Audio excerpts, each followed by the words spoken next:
Okay, we're going to get started. I'm Dan Rundy. I hold the Schreier Chair here at CSIS. We're talking about soft power and the new administration. The 150 account, which is diplomacy and development, is a form of soft power. It's a form of real power. At the same time, we've had a series of announcements about announcements of significant reductions in potential significant reductions in those accounts. I think that there's a number of benefits to the spending that we do in those accounts. At the same time, these resources are not necessarily exempt from budgetary pressures either. One of the things we wanted to do was to bring together thoughtful experts to talk about what the opportunities and challenges are that we face today that require the use of soft power. What are some of the fixes that ought to be made, because I think there are some reform opportunities that we need to be considered when and if we have a champion, especially in the executive branch. And then finally, what are some areas where we ought to put additional emphases or even potentially de-emphasize resources as necessary? So opportunities, challenges, fixes, and maybe some readjustments or adjustments to the resource mix as necessary. Ultimately, I believe that the new administration will see that there is value in many of the things that are done that with some significant fixes. And so I do think that there are going to be this is going to be a time of questioning and a time of a healthy conversation. And I think that we're beginning a conversation today as well. So thank you all for coming. I asked my former boss, Andrew Natsios, to make some introductory remarks. He couldn't be here, so he provided a video, and I think it's quite interesting. And I'm going to ask my friends to go ahead, on the tech team, to go ahead and play the video from Andrew Natsios, former USAID administrator in George W. Bush administration. College Station, Texas, at the Bush School of Government and the Scowcroft Institute. I regret not being able to be with you in person today because of family issues. The conference today is particularly well timed. We all have read of the reports of a 30 to 37% cut in the 150 account, which is almost all foreign assistance in the terms of the cut, and the negotiations which are now underway apparently between USAID State and OMB on the matter. So we're at a critical juncture in the future of the foreign aid project of the United States government. USGLC has done a masterful job in coordinating public and congressional response to this short-sighted proposal. I'm particularly appreciative of Senator Rubio and Senator Graham's public comments, as well as those of Senator Mitch McConnell, and also the letter written by retired general officers of the U.S. military in support of our foreign assistance programs. The budget, of course, has not yet been published, and it is certainly not a done deal, as it requires the approval of Congress. The fight has just begun. Historically, liberal internationalists speak in very different terms than realists in talking about development assistance and foreign aid. Liberal internationalists often talk about the Millennium Development Goals and now the SDGs, eliminating poverty as the purpose of aid, reducing income inequality, and the redistribution of wealth, and even more utopian objectives of aid programs. Realists talk about assessing threats to the United States and determining to what extent aid programs can address those threats, hopefully to eliminate or at least mitigate them. They talk about national interests and how aid programs can be seen as benefiting the United States and the American people. We are living in an increasingly realist political landscape, not only in Washington, but also in other wealthy democracies with aid programs, and I think our language in the development community has not caught up with the reality. I would like to address three questions in my remarks. What are the greatest potential threats facing the United States? What are the institutional changes, such as aid allocation formulas and organizational changes, which should be made to increase the effectiveness of our aid programs? And how can we use existing resources in a budget-constrained environment to address these threats creatively and by reallocating those resources? Many American presidents have confronted black swan events that have dominated their time in office. by black swan events, by definition, are unexpected and unplanned for, and yet of history-altering consequences. 4 of the greatest events of the 20th century and the first year of the 21st century were black swan events. The outbreak of World War I in 1914, the great influenza pandemic of 1918 that killed upwards of 90 million people, or 5% of the world's population, the collapse of the Soviet Union in 1990 that virtually no one predicted, and the Al-Qaeda terrorist attacks on 9/11. We may be living through the greatest black swan event of our period and not realize it. Tom Friedman argues that it is the invention and dispersion of the smartphone which is causing the mass migration to Europe and to a lesser degree America, which the political leaders of the continent are now trying to grapple with. This mass migration, combined with profound shifts in the global economic order and the rise of more aggressive and expansionary Russia, is now altering the political landscape in Europe and the United States and threatening the European Union. We are now seeing the unraveling of the international order, the rise of xenophobia, protectionism, isolationism, and ultranationalism. Political leaders are attempting to respond to these events they did not create or anticipate. What role can soft power, more specifically to us, U.S. development power, play in preparing for and responding to these potential events? Historically, foreign aid appropriations have increased as the threat to the country has risen, while aid declines when those threats recede. We would think that given the massive size of the anticipated cut in foreign aid, that no threats face the United States, but it is certainly not the case now. I would argue we were facing the greatest threats since the post-World War II era, and now need our development programs more than at any time since their inception. While some types of threats can be stopped at our borders or with military force, most cannot. That is where our development and disaster assistance programs come in. What are the potential black swan events we face? First, the potential for a pandemic on the scale of 1918, or even much reduced levels of mortality, but which cause mass panic, such as the Ebola and Zika pandemics. A bioterrorist attack against our people or against our agricultural system. An acceleration of the present migration, refugee, and IDP crisis.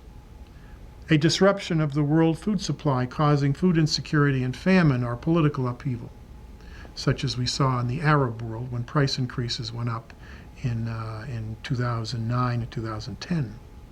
The takeover of entire countries by international criminal cartels and networks of gangs that traffic in person and illicit narcotics, counterfeiting, money laundering, rising terrorist international networks, and illegal arms networks.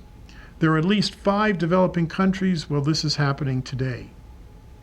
And finally, ISIS, Al-Shabaab, Al-Qaeda in the Islamic Maghreb, and Boko Haram all represent networks of extremist groups which are destabilizing northern Africa and East Africa and the Middle East.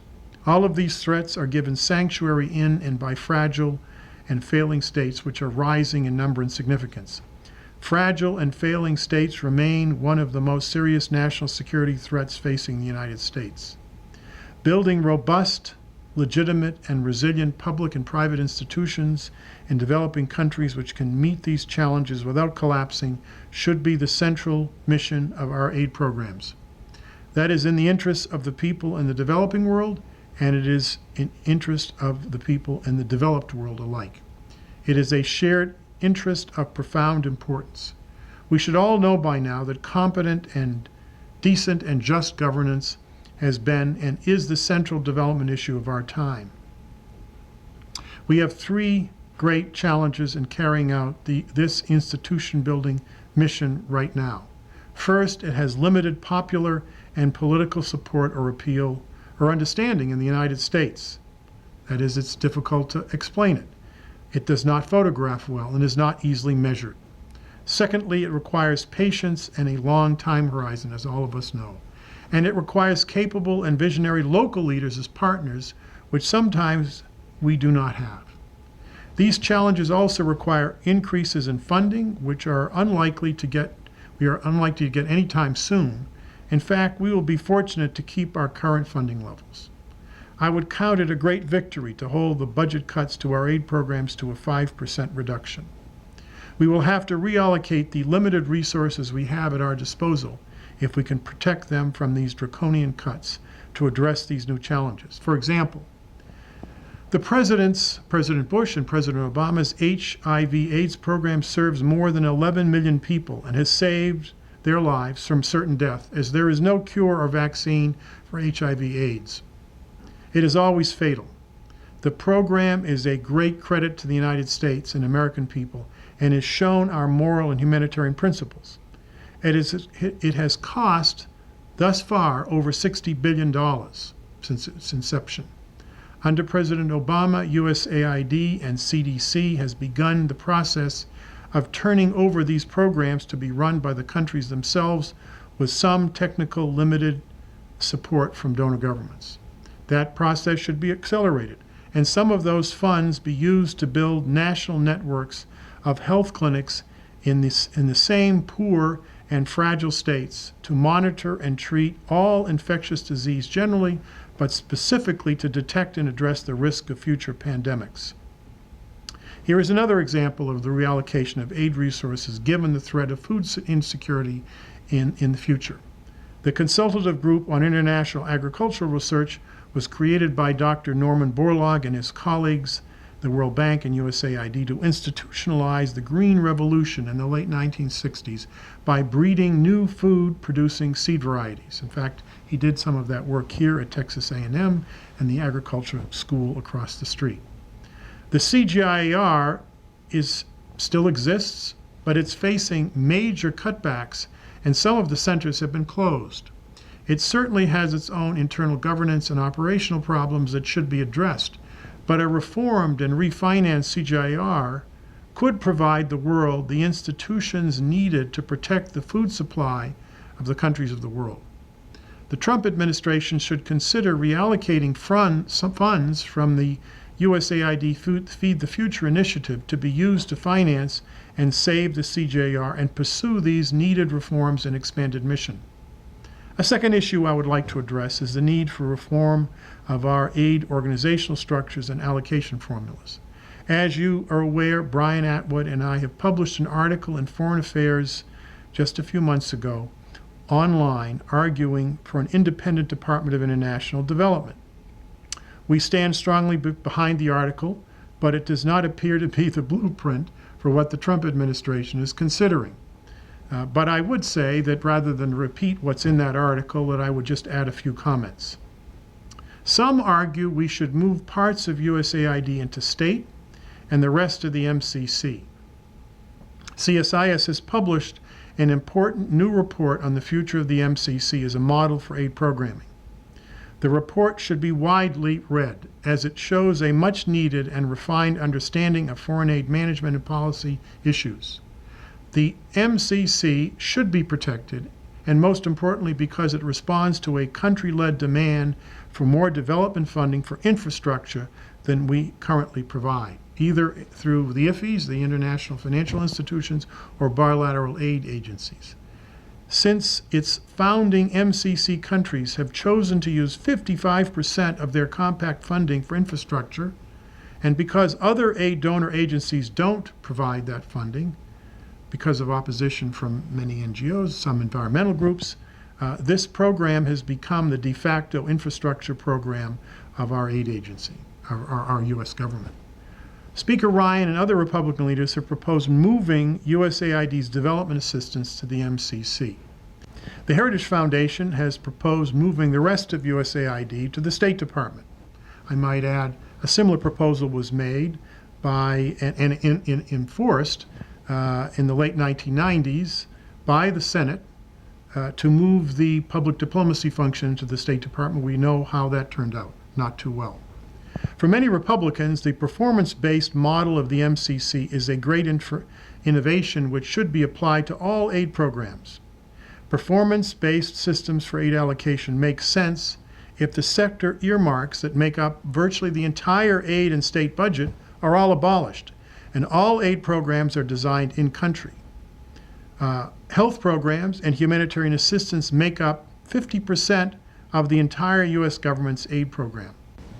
Distributing malaria or HIV/AIDS funding should be done based on how high the infection rates are, not on the overall performance of the local government, since it would make no sense to send malaria assistance to a country with low infection rates. Most disaster assistance is sent to countries in crisis, such as Sudan, South Sudan, Somalia, Syria, or Iraq. How many of these countries would qualify for the MCC? None. One of the greatest national security threats to the United States are in fragile and failing states, as I mentioned earlier. How much MCC funding would go to these states? None under the MCC formula. Much of our aid funding goes to countries of strategic significance to the United States, such as Afghanistan, Pakistan, Israel, Jordan, and Egypt, not because of good performance or human need, but because they make a difference to our national security interests. Should we abandon our allies and our friends and countries that are important for our protection? I don't think so. Moving aid programs to the State Department makes little sense either. State Department is not organized to manage programmatic risk, which is very high in aid programs. It is arguably the weakest in terms of its Inspector General's function in the entire federal government. It does not hire or promote its officers based on their knowledge of the technical disciplines that make up development theory and practice, and has a limited procurement and program management functions, if any at all. If the disaster relief programs of the U.S. government were moved to the State Department, the U.S. government world leadership in this area would be seriously compromised. State is a diplomatic institution, not a development agency. Let USAID do its job, let the State Department do its job. Finally, let me conclude on a more optimistic note. The development challenges facing the United States and the world require new approaches. We started 17 years ago the Global Development Alliance, which is now the largest public-private partnership in the world for development. We should expand the initiative, perhaps in new ways and new avenues with new partners. We need to consider closing some USAID missions. I tried to close the mission in Brazil, and there was a hail of opposition from the State Department and people in Congress as well. But why do we have an aid program, an aid mission in a country as large as Brazil with the size economy that it has? And the same goes for India, which at this point in their history, it seems to me, shouldn't have aid programs anymore. They can manage their own development. We should consider new forms of development cooperation with middle-income countries like India and Brazil that involve technical and university exchanges and university linkages programs, not traditional aid programs as we run them in the rest of the world. Thank you, Andrew. Thank you. Again, I'm Dan Rundy. I hold the Schreier Chair here at CSIS. I'm going to ask the panelists to come up. Alicia, Rodney, Lester, and Patrick, if you could come up. Thank you all for being here. And I think Andrew's comments, will help us kick off this conversation. I'm going to turn it over to my friend and colleague, Alicia Phillips Mandeville. Thanks for being here. Rodney, where are you? Isn't Rodney here? Okay, he'll be here shortly. Go ahead and start, Alicia, and he'll join us briefly. Go ahead. Great, thanks very much, Dan. My name's Alicia Phillips Mandeville, and I am a non-resident senior associate here at CSIS. I spend my day job at Interaction as a VP for Global Development, but had the pleasure of working with most of this panel at some point in the 9 years I spent at MCC, at the end as the Chief Strategy Officer. So really delighted to be here today and looking forward to a great conversation about soft power and a new administration. And here's Rodney. Right. So let me go ahead actually and introduce the panel, and then we'll jump into it. So to start, we're here today to talk a little bit about how we think about the ways USAID and MCC each engage, and we've got representatives, both folks who worked at MCC, folks who worked at USAID, and then someone who's worked at both. So in kind of that order, Rodney Bent, immediately to my left, is the former president of SID Washington. Before that, he was director of the UN Secretary General's office here in DC, and spent some time as a senior advisor at the US State Department. I know him from his time as the Deputy CEO at MCC, which he was great at. And before that was on the House Appropriations Committee, spent 20 years in the U.S. Office of Management and Budget. So this is a man who knows a lot of things about foreign assistance and the way it works. It's great to see you. Beside him, Lester Munson, who is more our USAID representative, who I had the pleasure of meeting this morning, but I feel like I've actually probably come up to explain in some briefing something in retrospect at some point in time. He's presently the Vice President of BGR after a 26-year career on Capitol Hill and in the executive branch, most recently as the staff director for Chairman Bob Corker on the Senate Foreign Relations Committee. Before that, Senator Mark Kirk's office, and before that, under the Bush administration as the Deputy Assistant Administrator at USAID. Finally, representing both MCC and USAID, having been in each of them, Patrick Fine, who I also had the pleasure of working with at MCC. He's presently the Chief Executive Officer of FHI 360, was the VP for Compact Operations at MCC.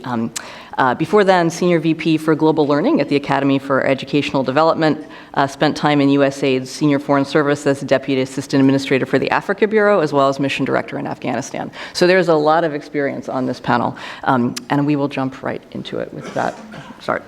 So today our agenda is to talk a little bit about soft power and a new administration. A new administration is a time for change and reflection under any circumstances. We've got a lot of open spaces still in the administration, and therefore a lot of change sort of still to come.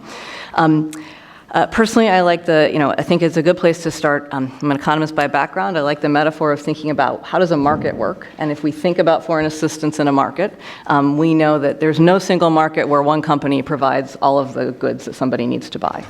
So maybe we can start this off by thinking a little bit about the context and hearing from each of you. Where is your starting point for thinking about the role of each of these different agencies? MCC and USAID are quite different. They have different histories, different strengths. And just hearing from each of you, kind of what's your starting point for thinking about the division between how each of these engage. I'll start with Rodney since you're right here. Okay, thank you. First, it's great to be here. Many thanks to Dan for inviting me down from upstate New York, where it was 1 degree on Sunday morning. This seems warm. A couple of thoughts. One is that sort of the chaos and upheaval are probably useful antecedents for starting from scratch.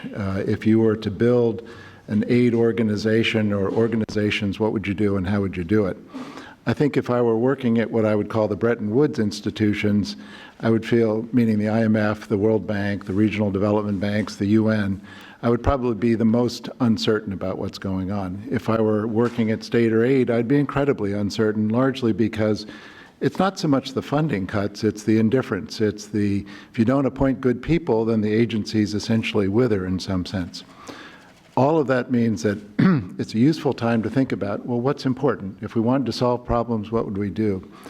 I think I'll speak first to the MCC, and then I'll speak a little bit more broadly to AID, which I've seen in many, many iterations.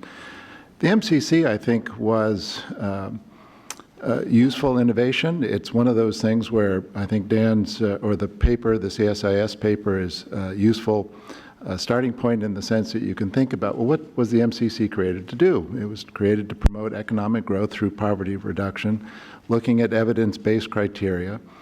It's become, I think, a little bit of a mantra. I wouldn't certainly want the MCC to take on responsibilities that it couldn't possibly do when I think about humanitarian assistance, political assistance, global health, global environment. There are other challenges out there. I do think, and this is where I might disagree a little bit, is that there are some MCC principles that I think are absolutely essential. One is a very pragmatic, independent look at who you want to work with. I don't mean just by countries, but by the partners. Second is the absolute essentialness of having good governance. If you don't have that, whether the institutions are at the private level or at the municipal level, the provincial level, the federal level, then you're not going to get much done. Second or third, the importance of country ownership. And I don't mean sort of what I've seen in the past, a government official will acknowledge that they're really willing, reluctantly, to accept your assistance, but real buy-in, which means resources, whether it's education or health or agriculture. Finally, I think a rigorous, and I mean independent and rigorous evaluation and monitoring where you really go back and look. You don't ask the self-interested parties to say, okay, are you doing a good job? Yes, I'm doing a very fine job. I think if I were King at the MCC.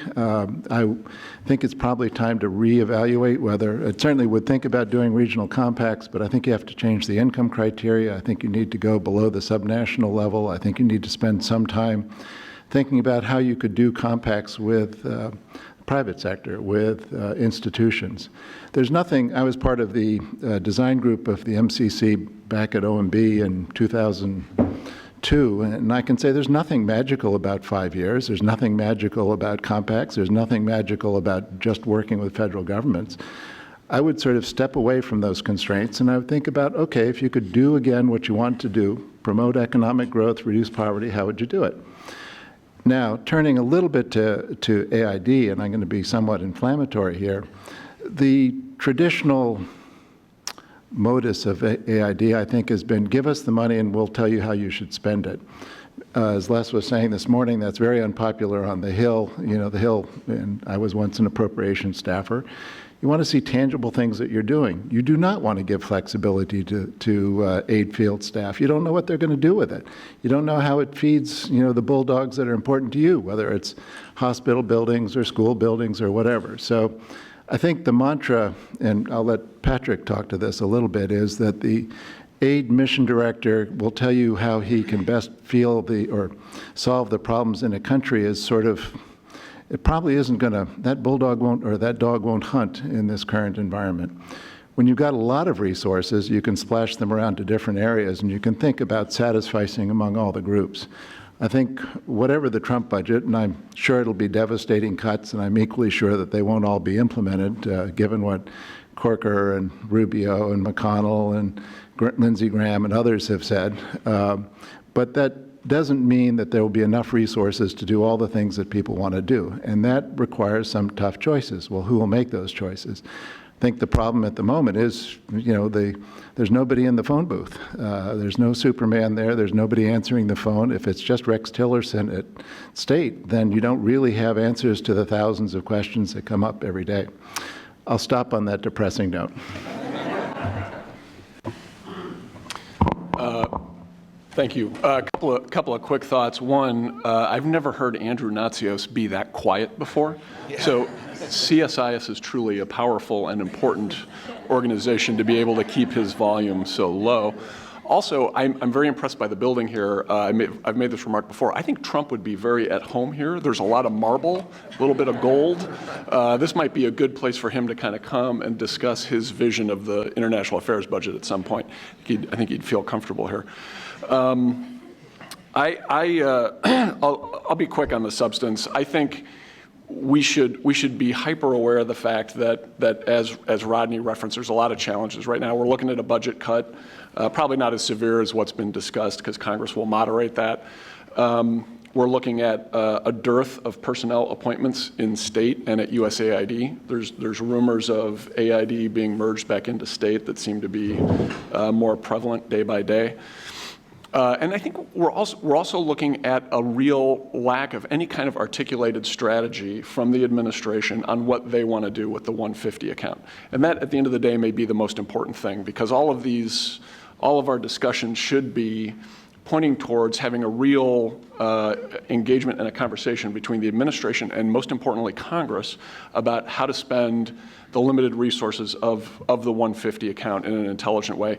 And I would just make the observation that we've got 24 or 25 different agencies spending money from the 150 account or doing development-like work or assistance work abroad. It's an incredible array of agencies, from USAID and MCC to PEPFAR and the State Department, HHS, Labor, TDA, the smaller development agencies, the Peace Corps. There's a huge swath of agencies, and it's a little bit messy. And there's good reasons for that. They have constituencies on the Hill. They had constituencies in the last two administrations. But there hasn't been a coherent, kind of thought-out approach to managing all of those diverse entities for a long time. We may be running into a situation where that has to happen. And I think just in the normal course of human events, as the pendulum swings, as it does from Republican to Democrat in this town, it also swings from consolidation to kind of expansion. And we've had a lot of expansion in the 150 account. It's time for some consolidation. And perhaps at a time like this when there are barbarians at the gate, as it were, for this community, it's a good time to think through in a real way, what are the things that matter? What are the virtues of the MCC? I think the most important virtue of the MCC is accountability and responsibility and an outside judgment of its successes. That is something that will always sell, that's going to sell particularly well in this administration. It's something that, it's a principle that can be applied to any of these other agencies and probably should be. I think the real weakness is that to the extent this administration does a smart job of reviewing agencies and departments, they're going to look for systems that lead to accountability and responsibility and therefore results. So MCC is sitting in a good spot. AID, which is where I worked for 4 years and which I love, has perhaps struggled a little bit more in that area, but it has some good stories to tell as well. It's probably going to have to tell those stories a little bit better, as are the other agencies. So I'll leave it at that. First, I want to wish everybody a happy International Women's Day.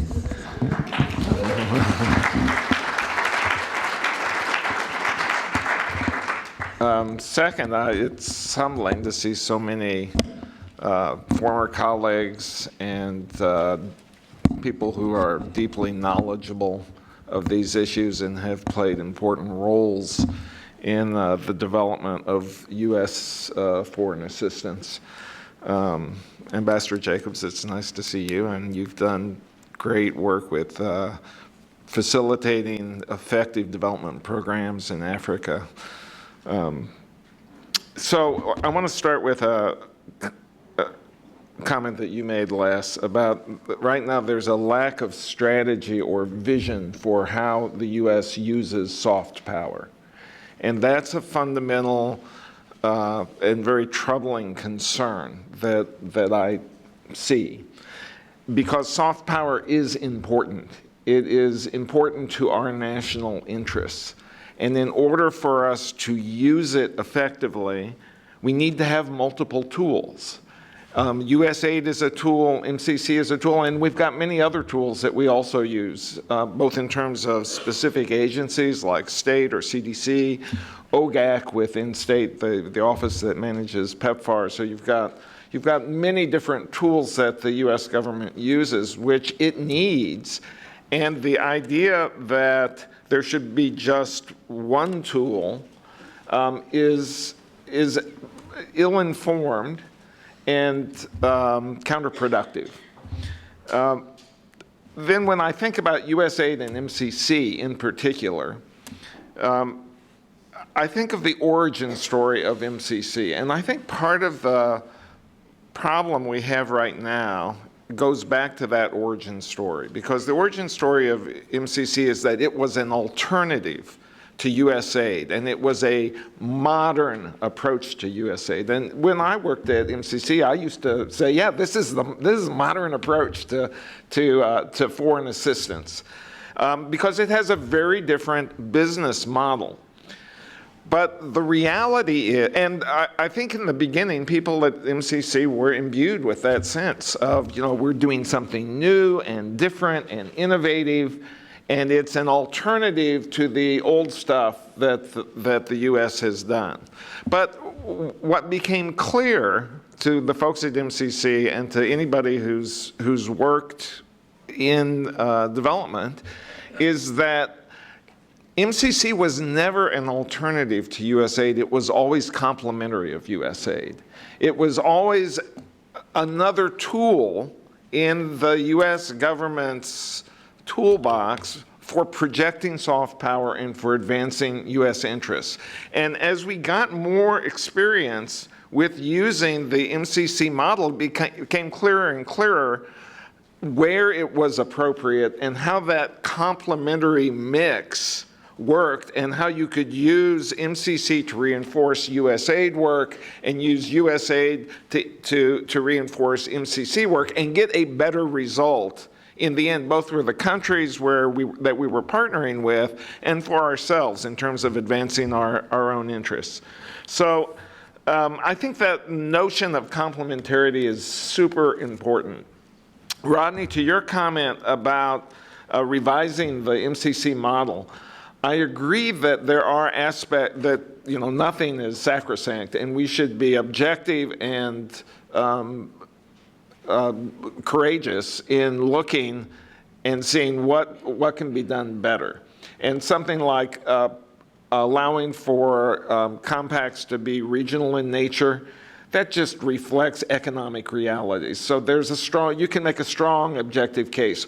Or to focus in on sub-national regions instead of just looking at the national economy. That makes sense in terms of us using soft power to effective purpose. I do, though, think that there are some things in that model that if you tamper with, you'll break the model. And one is having a strict time limit. Now, whether it's 5 years or less, in reality, it's about 7 years because you've got about 2 years of design and entry into force, set up before the clock starts ticking. But I found that ticking clock caused governments and the people working for them to change their behavior. And the other thing was having qualifying criteria. And that's one thing that cannot be generalized across the architecture of our development assistance. If you're going to have a set of countries that have to qualify on the basis of policy and good management and good governance, then there are some countries where we have interests and we need to engage, but they're not going to qualify. But that qualification criteria, or those scorecards that MCC does that are done on an objective basis, have a powerful impact on the behavior of nations. So you get countries that change policies, that invest their money, they reallocate resources to prioritize good governance and investment in people and good public financial management without the U.S. government spending a dime. They do it because they want to qualify, they want the seal of approval, and they want the opportunity to qualify for MCC. So there are very few, in my experience, the only program that I'm familiar with that has changed the behavior of nations to incentivize good behavior, and you can measure that, is the MCC. So that's a really powerful tool that we have. And if you mess with that stuff, you can break it. And that would be a terrible loss for us in terms of our ability to project positive influence within the international community and to advance our own interests. So there are some things that I really would guard. And let me stop there. Thank you. So I think I've heard each of you mention some fairly large challenges looking ahead. Kind of a yet to see. We don't see a vision yet for what's the use of, not what's the use. What's the vision for the 150 account? What's the vision for foreign assistance and its role in U.S. soft power? Appointment positions that are still unfilled. The unpopularity of flexibility on Capitol Hill. We all recognize soft power needs to look different in every country, but that's not a popular view. So these are pretty large macro challenges for trying to decide where to go next. Let's talk a little bit about opportunities. If we aren't being presented with a vision or a set of opportunities that we believe the U.S. should be seizing right now, what's this panel's take on what is the opportunity that it might be possible to come around? And that could be because it fits inside the window that we've got right now. That could be because it resonates well with other things that the administration is talking about. That could be because of changes in the world that we see that we want to make sure we're responding to. But would like to hear each of you kind of talk about what do you feel like is the center in the opportunity space? And I'm going to put Les on the spot by asking him to go first. So that's a terrific question, and I think we should all be thinking opportunistically about this situation. I was talking to someone a few days ago, and we were in my day job getting ready to talk to someone at the State Department about a briefing on a certain thing, and the person at State, who's basically a political appointee, said, "Well, do you have anyone in your group with a business background who can make the presentation?" And I think it's important to remember, which kind of led me to think this is This is an administration that's coming in, from the president to the Secretary of State. We don't know who the administrator is going to be, but they have business backgrounds, and they've been in the world. They know about bottom lines. They know about who controls the profit loss in an entity. They can think numerically, and they're on a journey. And I've seen this with other policymakers, without naming names, who came from the business community into governance in Washington, who came in very skeptical of the 150 account of both foreign assistance and the State Department itself. And once they saw the things that needed to be accomplished in the world and the tools that the 150 account provided, their views evolved, and that maybe that's a bad verb, but they started to understand as they went on this journey of learning about what the U.S. government does and why we do these things, to understanding the value of things. And so I think we're going to see that with this administration in the White House and at the State Department, people learning about the value of what's going on, and maybe we need to present that to them in business terms, in private sector terms. Talking about public-private partnerships might not be a bad start. The MCC in particular, has kind of flirted with involvement in the private sector in various ways, some successful, some not. Exploring those with the new administration is probably a pretty good opportunity. I think things that leverage trade, spoken of in kind of the right way for this administration within certain guardrails, is a huge opportunity, because a lot of the work that's being done in the 150 account it feeds directly into some of the things that were talked about during the campaign. The other thing I'd think about is how are these programs going to be thought of by swing voters in Wisconsin, Ohio, Pennsylvania, Michigan, those folks who basically turned the government from the Obama administration into the Trump administration. They're the ones that this administration is going to be thinking about.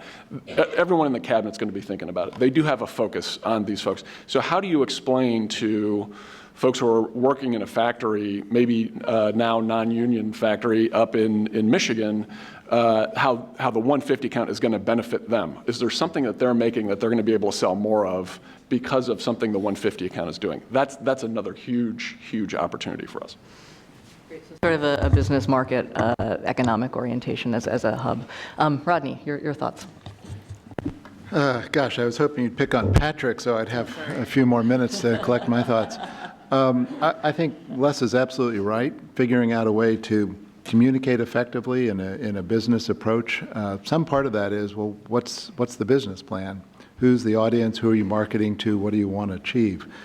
I think when I first was working at OMB in the international division, 150 spending as a whole was about $18 billion. And now it's probably 55, not counting OCO and other sort of sleight of hand things.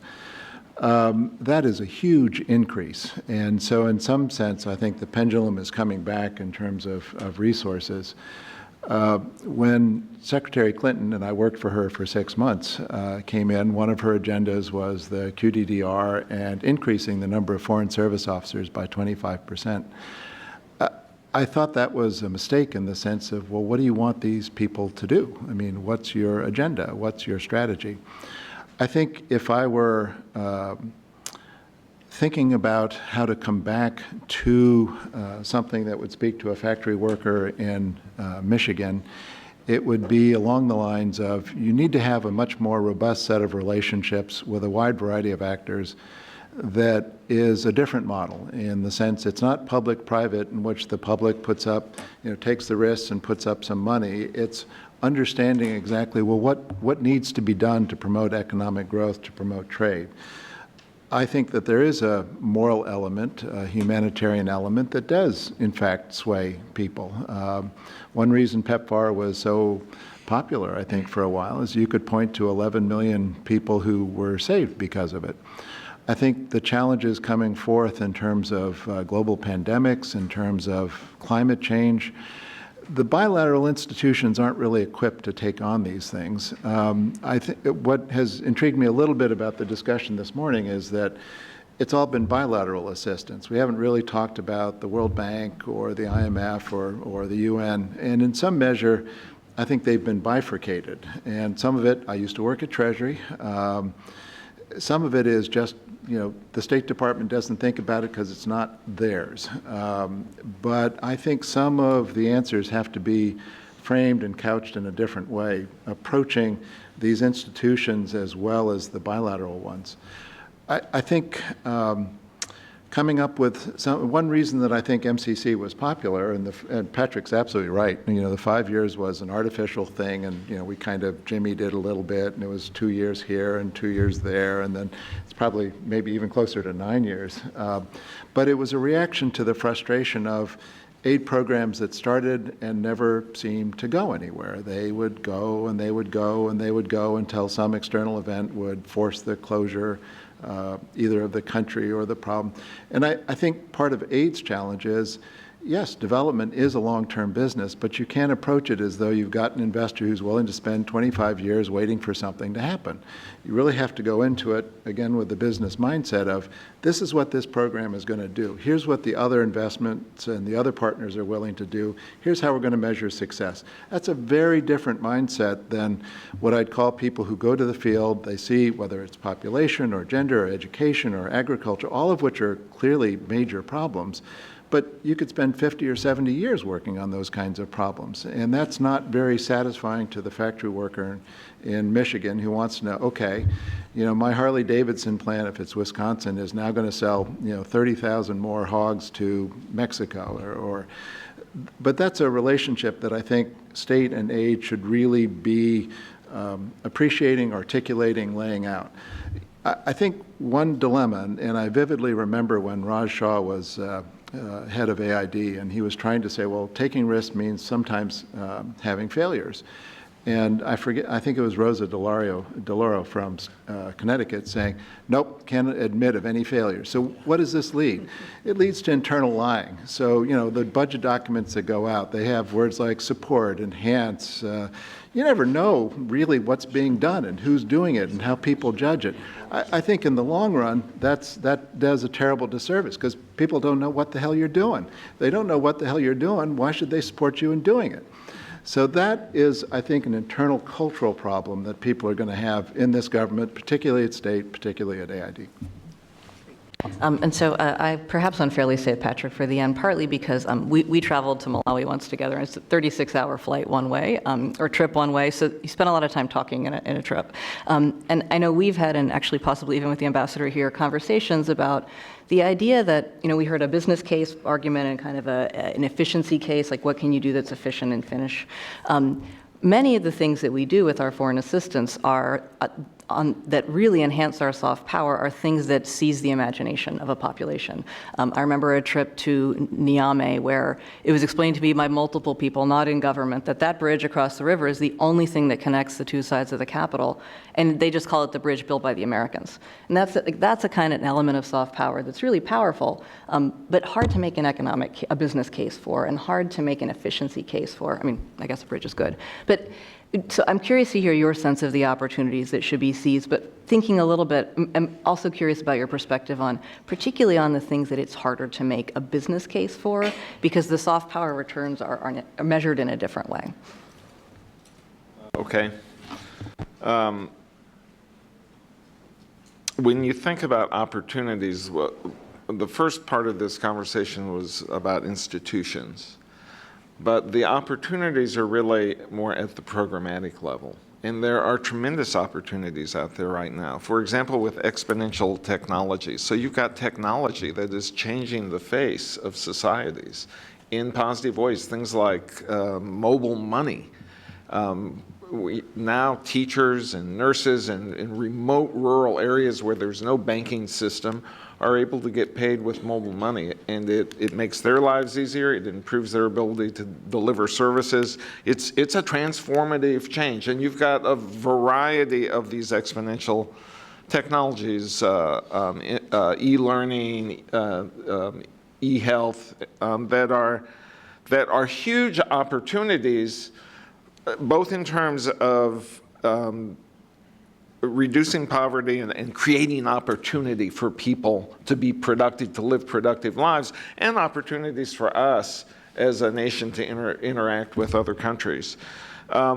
You also have giant opportunities in what I think you mentioned, Rodney, which is public-private partnerships, or the whole change in the mix of development finance from being primarily assistance-driven or ODA to a mix of private funding with domestic resources with some ODA that can play a catalytic role. So the rise of impact investing, we see that as a giant trend right now that creates all sorts of opportunities, both in the country that we're partnering with, and then for a variety of people who are interested in supporting social enterprise and in using economic engines, private sector and commercial engines as the power source for growth. In global health, I mean, we have to mention that the U.S. is the leader in global health. And without U.S. leadership in global health, the whole world is at risk, not just from pandemics, but just at risk in terms of increased poverty, increased misery, and in particular, the role that we've played with respect to strengthening health systems, to reducing infant mortality, to dealing with infectious diseases. Those are areas of great opportunity, and in that sector in particular, you can do the kind of targeting because we've got epidemiological tools that allow us to really target in on where prevalence is highest or incidence is worst and get a targeted results-oriented outcome. And you can connect these things, if we're looking for opportunities, to what are the priorities in the countries that we partner with, especially in the lower income countries. It's around youth, and it's around productivity, and it's around job creation. And these kinds of exponential technologies and social enterprises, impact investing, growth of the modernization of health systems, they all, can come together. So I see many opportunities. But then when we go back to how do you make the case to the factory worker, I'm not sure that you can make the economic case to the factory worker. And I think we've tried too hard to put our eggs in that basket of trying to say, well, either it's a security case because we want to scare you into supporting this, or it's an economic case. Those are both true. There's a strong security case, there's a strong economic case, but there's also a strong moral case. And it worries me, or it troubles me, to see the U.S., which is a country that has stood for things like rule of law and human dignity. I mean, those are core values of our country. To see suggestions of moving away from those core values, or not projecting them and not basing our rationale for why are we doing this? We're doing this because it's the right thing to do. Now, that can't be the only justification, but I don't want to abandon it because it's an important justification. Just a couple of points. One is I understand, and I think if you peg it just to one niche audience, your factory worker, you're going to have a hard time. Because what's the argument that's going to sell to him? It's like, well, okay, how does this help me, my family immediately? I think part of the problem, and I'll use your bridge as an example, it's great, and I hate the word soft power. That to me somehow seems amorphous, but if what you're trying to do is to influence public opinion in Malawi, then you look for things, well, what's important there, whether it's symbolic or not. The larger point I wanted to make is that when I look at the U.S. budget, probably 2/3 to 70% is now what they call mandatories or entitlements. And that's grown from about 50% at the beginning of the Reagan administration. What that means to me is that the discretionary pot is shrinking considerably. And part of the problem is when you have a shrinking pot, people are going to begin jettisoning things. You're going to, you're on the paddle wheeler that's going over the falls, and so you're going to break up the furniture to try and put stuff in. And I think a lot of good things will be lost. But there has to be that overall budget structural reform, which is pretty difficult to make, especially since that factory worker and probably half the U.S. population, one way or another, benefits from Social Security, Medicare, Medicaid, and you're basically saying, well, let's take some part of that away to build a bridge in Malawi. Well, if you can't explain why you're building that bridge and why it's important, then you've really got a hard row to hoe. Well, and I just, I think you do have to make the economic argument, like Monday through Friday. On Sunday, when that factory worker is probably going to church, the moral argument is a terrific one because there's a huge amount of support in faith-based organizations for the 150 account, and it's a little more nuanced than maybe we're comfortable talking about in this room, but there's a huge amount of support for human trafficking programs, for HIV/AIDS programs, and other things, and that should also absolutely be part of the conversation. And open it up to questions from the floor, and then I'll come back at the very end for a last question. But do folks start with this person with their hand up first, right here? Is there somebody with a microphone, or should we just have them stand? Sorry. Oh, here it comes. Okay. You get extra points if you're brief. All right. Great, so we'll take 2 or 3. So I'll have you, and then somebody from this side. Yeah, you're second. Hi, Will Davis with One Campaign. You've all touched upon the security argument a little bit, but I'd love to hear more of your thoughts about the link between security and development. Certainly it could appeal to this administration. Certainly a lot of our military leaders get it. Love to hear your thoughts. And then a second question, this woman in the red shirt.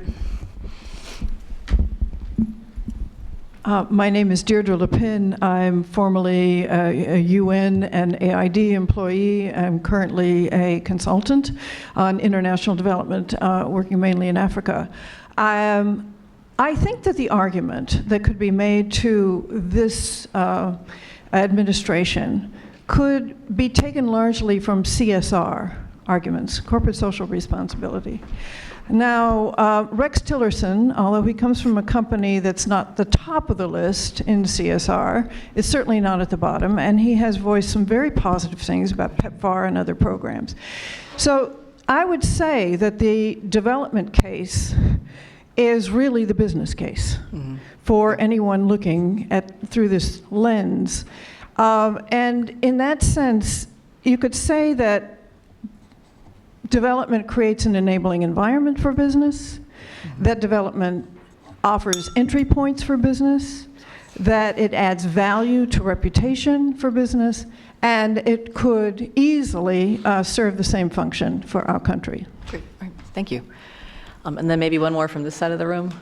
I've got this gentleman with his arm up right here. Sorry, middle to the right. Thank you. My name is Paul Kent. I'm with Nathan Associates, economics consulting firm. It seems to me if you want to carry that message to Minnesota or other places, that what I think we fail to do is to bring the experience that we have shared overseas or we've created overseas and applied it here in the United States. A perfect example is public-private partnerships for infrastructure financing. The United States is way behind in that approach. And if we can leverage private sector sources for infrastructure funding, then that virtually extends government assistance in foreign development. I'm sure there are many more people here who could speak to experiences overseas that can be applied to the lower Mississippi River Valley where poverty is extreme, in some places along the U.S.-Mexican border. So I don't know why we can't bring those experiences. I know that there's not a mechanism for it, but I think that this shows some value of international experience and practice. Great, thank you. So we've got a question around linking security and development and the resonance of that, linking CSR and development and the resonance of that, and then a question around applying our experience overseas here at home. Do we have any takers in? Les, please go ahead. I'll take the security stuff. Two thoughts. One, I hope everyone has heard and memorized the quote from General Mattis about, basically said, if you cut the State Department budget, you're going to have to buy me more bullets. Mattis is as influential a person in this administration as there is. It's a great message. The U.S. Global Leadership Coalition, which BGR works with a little bit, has done a terrific job of promoting the 150 account using retired and current military officers. It's a great message for this administration and for the current majorities in Congress. And we should all, everyone should have that in mind if you happen to be talking to a Trump Republican and mention it. The other thought is this administration is, as you may have noticed, really focused on the refugee issue and the crisis coming from the instability in Syria and Iraq. I don't think we should be shy about pointing out that it's the 150 account that actually takes care of the vast majority of refugees generated by that crisis and keeps them in either their home country or the region there, and effectively reduces the number of people who want to come to the United States. We should not be shy about making that argument. Defunding refugee programs right now would be insane, and I think if you talk to someone in this administration for more than a paragraph, they'll realize that. I spent 5 months in Iraq, so the question about security and development is, uppermost. I think the trouble is that certainly my field experience was just this wild disconnect between what I'll call the field commanders, the field grade officers, the lieutenants, the captains, and the majors who were out in the provinces who said, I don't really want a 15-year agricultural development program. I want a school, I want a housing, I want, an immediate economic jobs program. I think part of the problem is that when we think about tools, AID has become one of those tools that it essentially relies on contractors or NGOs. It relies on a permissive security environment. It relies, if you will, on a very long-term thoughtful approach that may be right in the long term, but as Keynes said, we're all dead in the long term. I think the challenge, Will, is going to be exactly that working in fragile states, which is where, non-states, and there'll be more of them, that's really not a tool for AID other than the urgent humanitarian. It's not certainly a tool for the MCC. So then the question is, well, what do you want to do there? I mean, it takes you into the really perilous world of nation building, and it takes you into the UN world, and it takes you into worlds that are frankly uncomfortable. And I don't think, honestly, we as a U.S. government have come up with a very good answer to that. I look at what's going on in South Sudan now, or what happened in Somalia. We really need a much more thoughtful, and unfortunately, it's not going to be a question of, doctrinaire, militarization of foreign assistance is really a bad idea. Well, civilianization of military assistance won't work either. So what you really need is something more thoughtful, more geared to what's there. That may be a tough sell, because having spent a lot of time looking at the mistakes that everybody made, all I can tell you is I don't have the answer. Yeah, let me build on that, because also having worked in various conflict zones, I found myself grappling with and being frustrated by the ineffectiveness of soft power in certain situations. So then I think one of the places where we haven't been really honest with ourselves, or that merits further examination, is when is soft power effective? And there are some situations where it's not going to be effective. You can do a humanitarian response, and that may be appropriate for a variety of reasons. But then to go in and say, now we're going to use soft power tools, different development approaches, as a way of stabilizing and reconstructing a situation when a conflict is ongoing, that in many cases, that doesn't make sense. And so then you're left with, well, is hard power the appropriate response? And it may be, but there may not be the political will for hard power.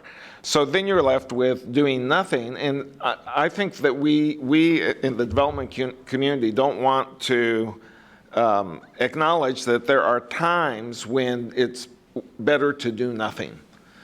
So maybe I put that on us as a community, but on us as a nation to be more deliberate about determining when is soft power or hard power, which is the right tool, and how to apply them. And in some cases, the hard power approaches may be morally challenged as well. Like, do we go in and establish a mandate again? We go back to the old mandate system because we say this place just can't govern itself. There are cases when I might support that. Patrick, you'd make a great writer. But the American population, I think, for the most part, wouldn't support it.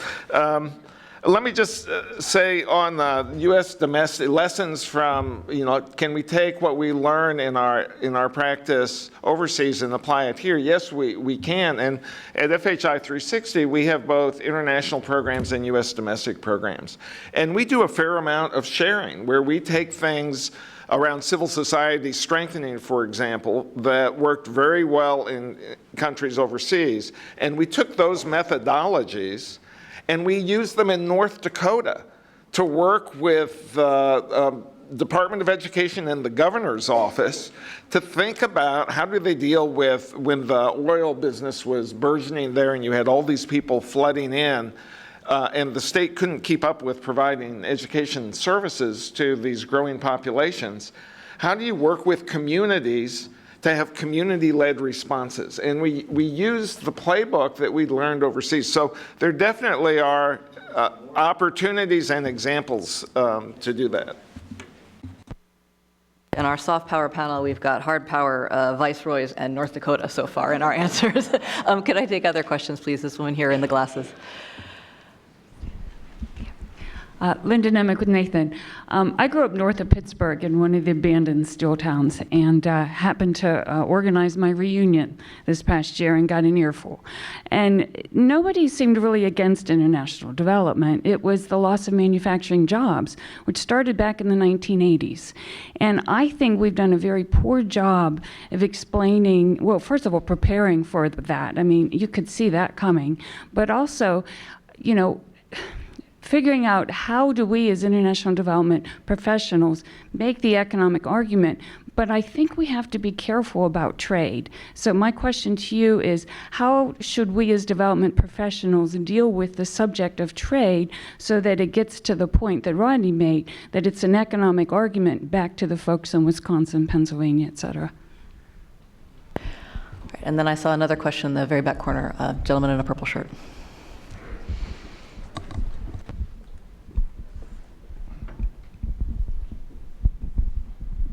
Hi, I'm Eric Leaf. I'm currently reincarnated temporarily at the State Department for transition purposes. And one info point, Rodney, when we had Would you go ahead and stand up so we can hear you? Thank you. One info point, Rodney, when we had an $18 billion budget, you were the bad guy over at OMB. And I was over at State SRPP, and that's when we first got to know each other. Question, and I guess I'm tempted, what about the use of creative, what I'll call innovative financing mechanisms? From the 1990s onward, we went totally out of the business of loans and loan guarantees, and there was an impression that we had to forgive all the past balances in Paris, and so why should we do this again?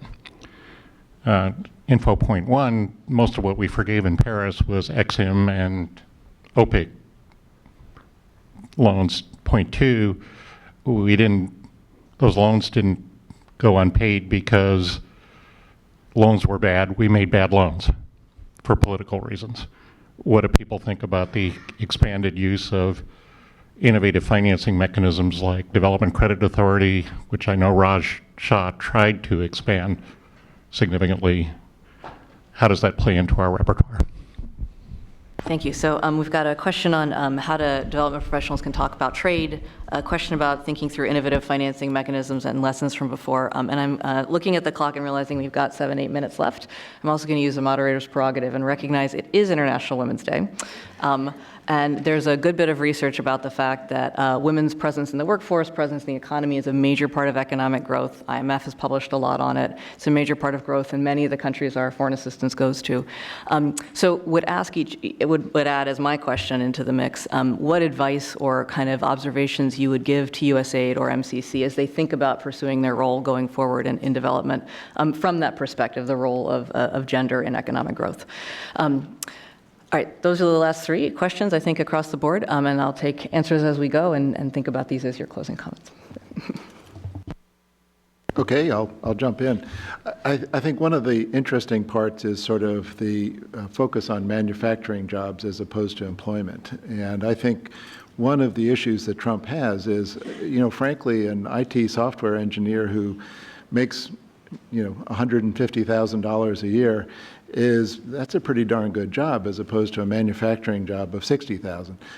I think the deeper issue is the social dislocation where people don't want to move away from wherever they grew up. They want to do what they were comfortable doing. Their bar, their church, their Elks Club, it's all geared around a certain strata. So I think one reason Trump won is, and this is kind of a David Brooks thing, it's that dislocation in American society. International development isn't going to fix that, but I think it could do a significantly better job of explaining why when countries, whether it's Malawi or someplace else, grows, what kind of American goods are bought there, what kind of American companies enter there.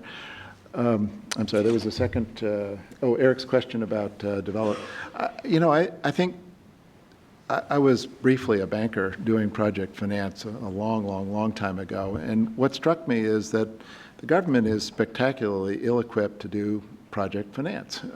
It doesn't really know what the drivers are. It really doesn't have the drivers.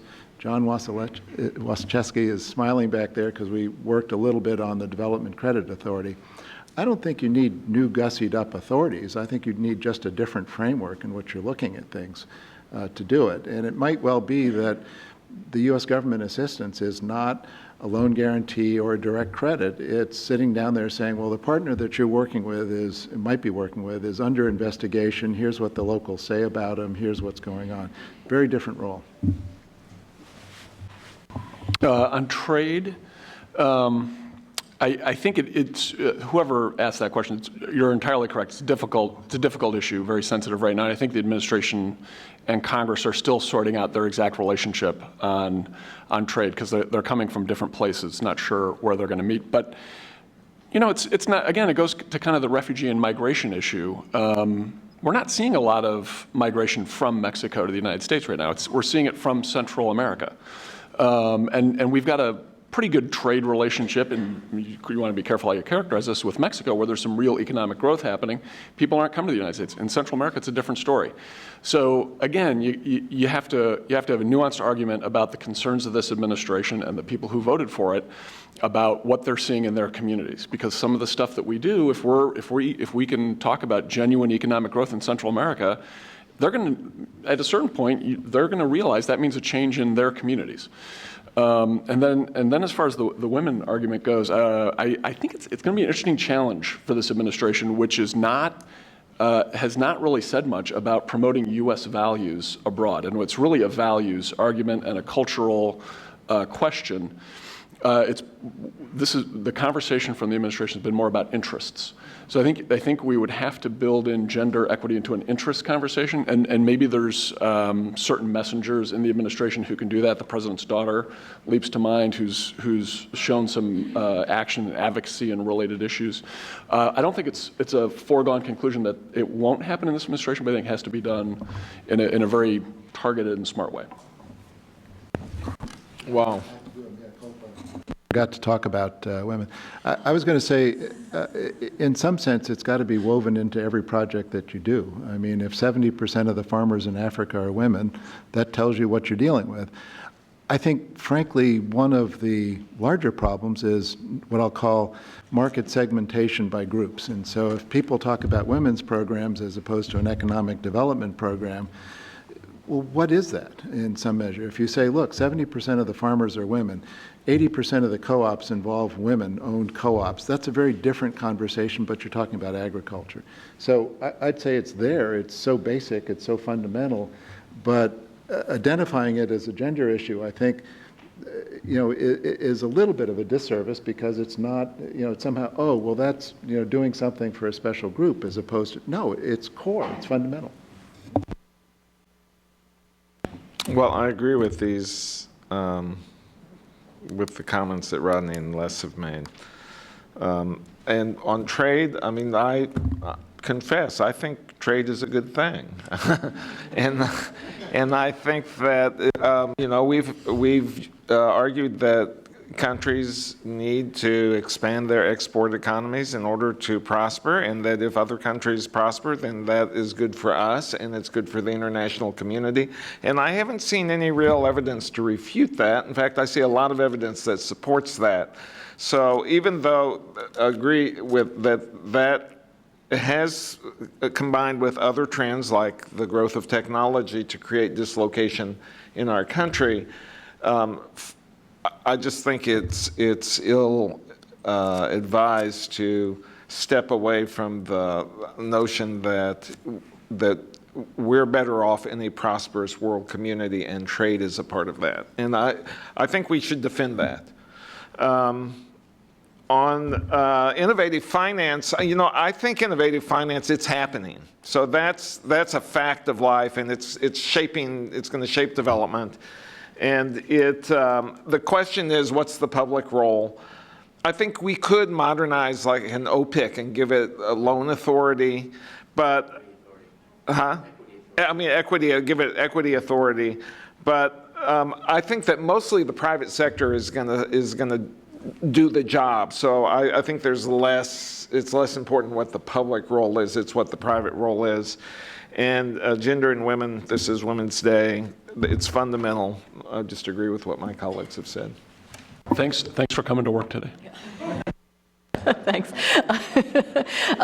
So it sounds like we're going to conclude on a note of willingness to confess that we think trade is actually a good and an okay thing, and that women are actually a pretty obvious part of the economy if we're looking at that. Thank you all for your time. We really appreciate it. Thank you, Alicia. Thank you, everybody. Thanks very much.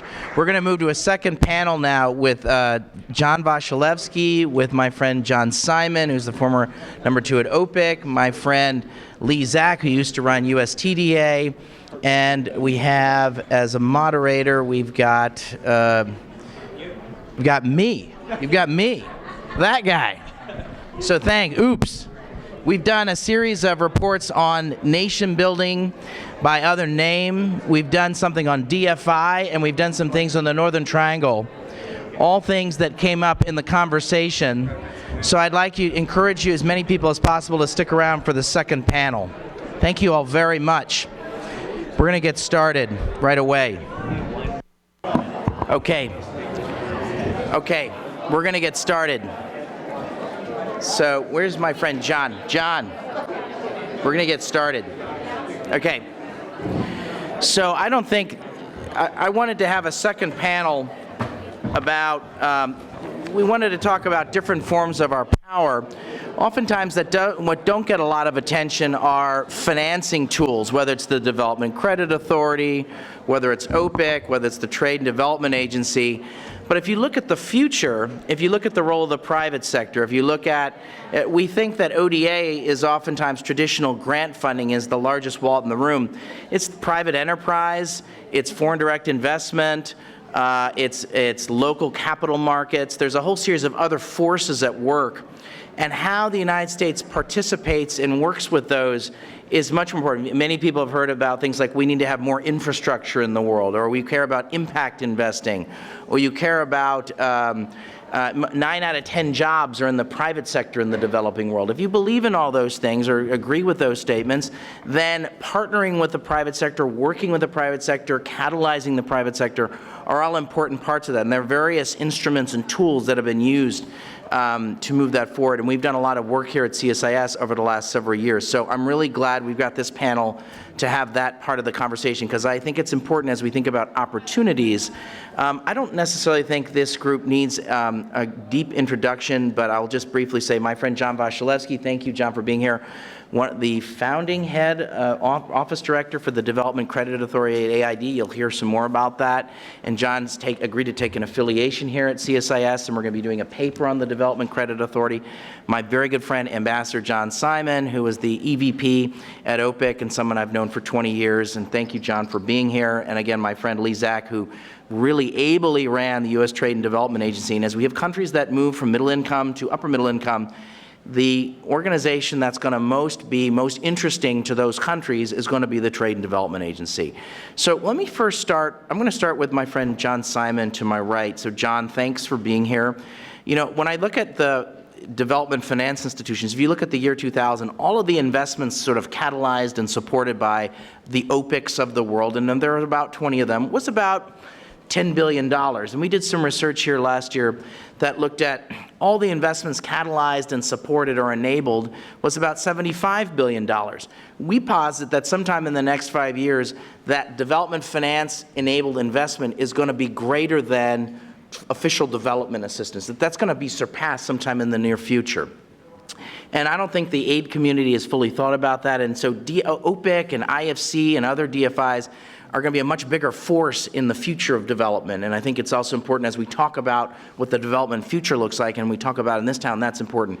So John, talk about what things were like in your time at OPIC in the past and what's changed since then, because you work now with OPIC from time to time. Thanks for being here. Thanks a lot, Dan. And I mean, I think it's important to recognize when I came to OPIC in 2006, there had already been a pretty dramatic change that had occurred in the 5 years previous. And I think I would largely argue that what you've seen since then is more continuity than change. I think the big change that happened was really in the aftermath of the 1990s. When the Overseas Private Investment Corporation had a near-death experience somewhat akin to what EXIM went through recently. And its initial reaction was really to lay low. So towards the end of the Clinton administration, the Overseas Private Investment Corporation really ramped down a lot of its activity, really focused on trying to make as few waves as possible, and really tried to avoid the public spotlight. It was unsuccessful in that, and it had a big article in Barron's that some folks may remember that really took aim at one of the things that has since become one of the most successful things that OPIC does, which is a private equity fund program. So coming into the new administration in 2001, which is before I ever got involved with OPIC at all, the new administration had an agency that had, sort of been operating in a fairly restrained manner post, like I say, a near-death experience, and I think EXIM's experiencing that same situation now, had a very negative press report, and therefore that I think added more to restraint. It put a moratorium on its investment funds program and did a whole 2-year review of whether it should proceed with that at all or not. And it was trying to fight this reputation of being the ATM to the Fortune 500, which is and a big source of corporate welfare. I give a lot of credit to not just the person I worked with at OPIC, Rob Mossbacker, but Peter Watson, his predecessor, and as well to the folks who followed us, Elizabeth Littlefield and her team, for turning that around. And I don't think I hear that much at all. Every now and then the Republican Study Group, or my friends there, will somehow produce a document that says that OPIC remains corporate welfare. But I think, in fact, what happened in that time period is that OPIC began to focus much more on trying to promote enterprise as opposed to support U.S. large corporates in the developing world, focused much more on U.S. SMEs as opposed to U.S. large corporates, and began to focus much more on creating financing systems, capital market systems, as opposed to just doing one-off transactions. And I think the result is, OPIC went from doing about 20 projects a year to doing 100, and now I think comes close to about 200 a year in terms of commitments. A lot, that growth in number of projects was a function of a lot more smaller projects. It created a number of mechanisms, the Enterprise Development Network, the African Entrepreneurship Facility, a whole bunch of other things to serve both entrepreneurs in the United States looking to engage in the developing world and entrepreneurs in the developing world. And it has embraced impact investment, with Patrick mentioned in the last panel as being a major new element in development finance as a core of what it does. And of course, that's something I'm very partial to, because after OPIC, I went off to do impact investment. I think one example of where OPIC has really catalyzed a lot more private capital is take a look at the microfinance area. So microfinance is as a development effort, as an activity. It was founded by Muhammad Yunus in Bangladesh, but as a development effort, it had a lot of pioneering effort from USAID. I think AID is still the largest grant maker to the microfinance world, and IC is the largest investor in the microfinance world. But if you look at those numbers on grant and finance, and I don't have them exactly, I think you'll see that whereas in 2001, 2002, grants probably made up the vast majority, 80, 90% of the funds flowing into microfinance. Today, they're a small fraction of it. And the vast majority of money is coming from private investment. OPIC helped do the first collateralized debt obligation. That's now, a dirty word now, but it was actually a very good thing at that point to try and bring private investment into microfinance. That was in 2003. Now you can go into the mixed exchange and see hundreds of microfinance investment vehicles that have utilized private capital. And in fact, if you think about the commitment that OPIC made to sort of build the microfinance area, the second microfinance collateralized debt obligation was done by the same group that OPIC financed, but without OPIC because they didn't need it anymore. And I think if you think about that 10 billion that you're talking about and the 70 billion, that looks at the projects that are done with development finance capital. What also has to be recognized is success at a place like the Overseas Private Investment Corporation is measured in the projects that succeed those that can be done without a development finance institution and be done in the private market. And I think if you were to be able to quantify that number, it would in fact be much, much larger. Okay, great. Lee, thanks for being here. You would say in Spanish, you're an habitué here at CSIS. We've had you many times. I really appreciate you coming. You were a general counsel first at TDA, and then you ran TDA very ably for the 8 years. I've always said publicly that I thought you were one of the most able public leaders in the Obama administration, so I really appreciate you being here. So you have a interesting perspective because you were at TDA for 15 years, so I'd be interested in you talking a little bit about the evolution of TDA in those 15 or so years, and what you think the opportunities are as we look at the world that we're in. Thanks very much, Dan. And I think the other piece of that is, and I don't want to give too much away, but before coming to USTDA, I spent 18 years in the private sector. And I think that really has informed my leadership at USTDA and a big part of what USTDA is about. USTDA has always been nimble and flexible. But as I listened to the discussion in the prior panel, as people were talking about what is needed for the future and what does the future of foreign assistance look like, it looks like USTDA. It looks like what has been USTDA's bread and butter. What it does is it focuses on the U.S. private sector and bringing it as a partner in economic development abroad. It works with institutions, academic institutions as well in partnership. It also is an institution that really focuses on flexibility, and I know we talked about earlier this morning whether or not flexibility will be allowed, but it's coupled with accountability.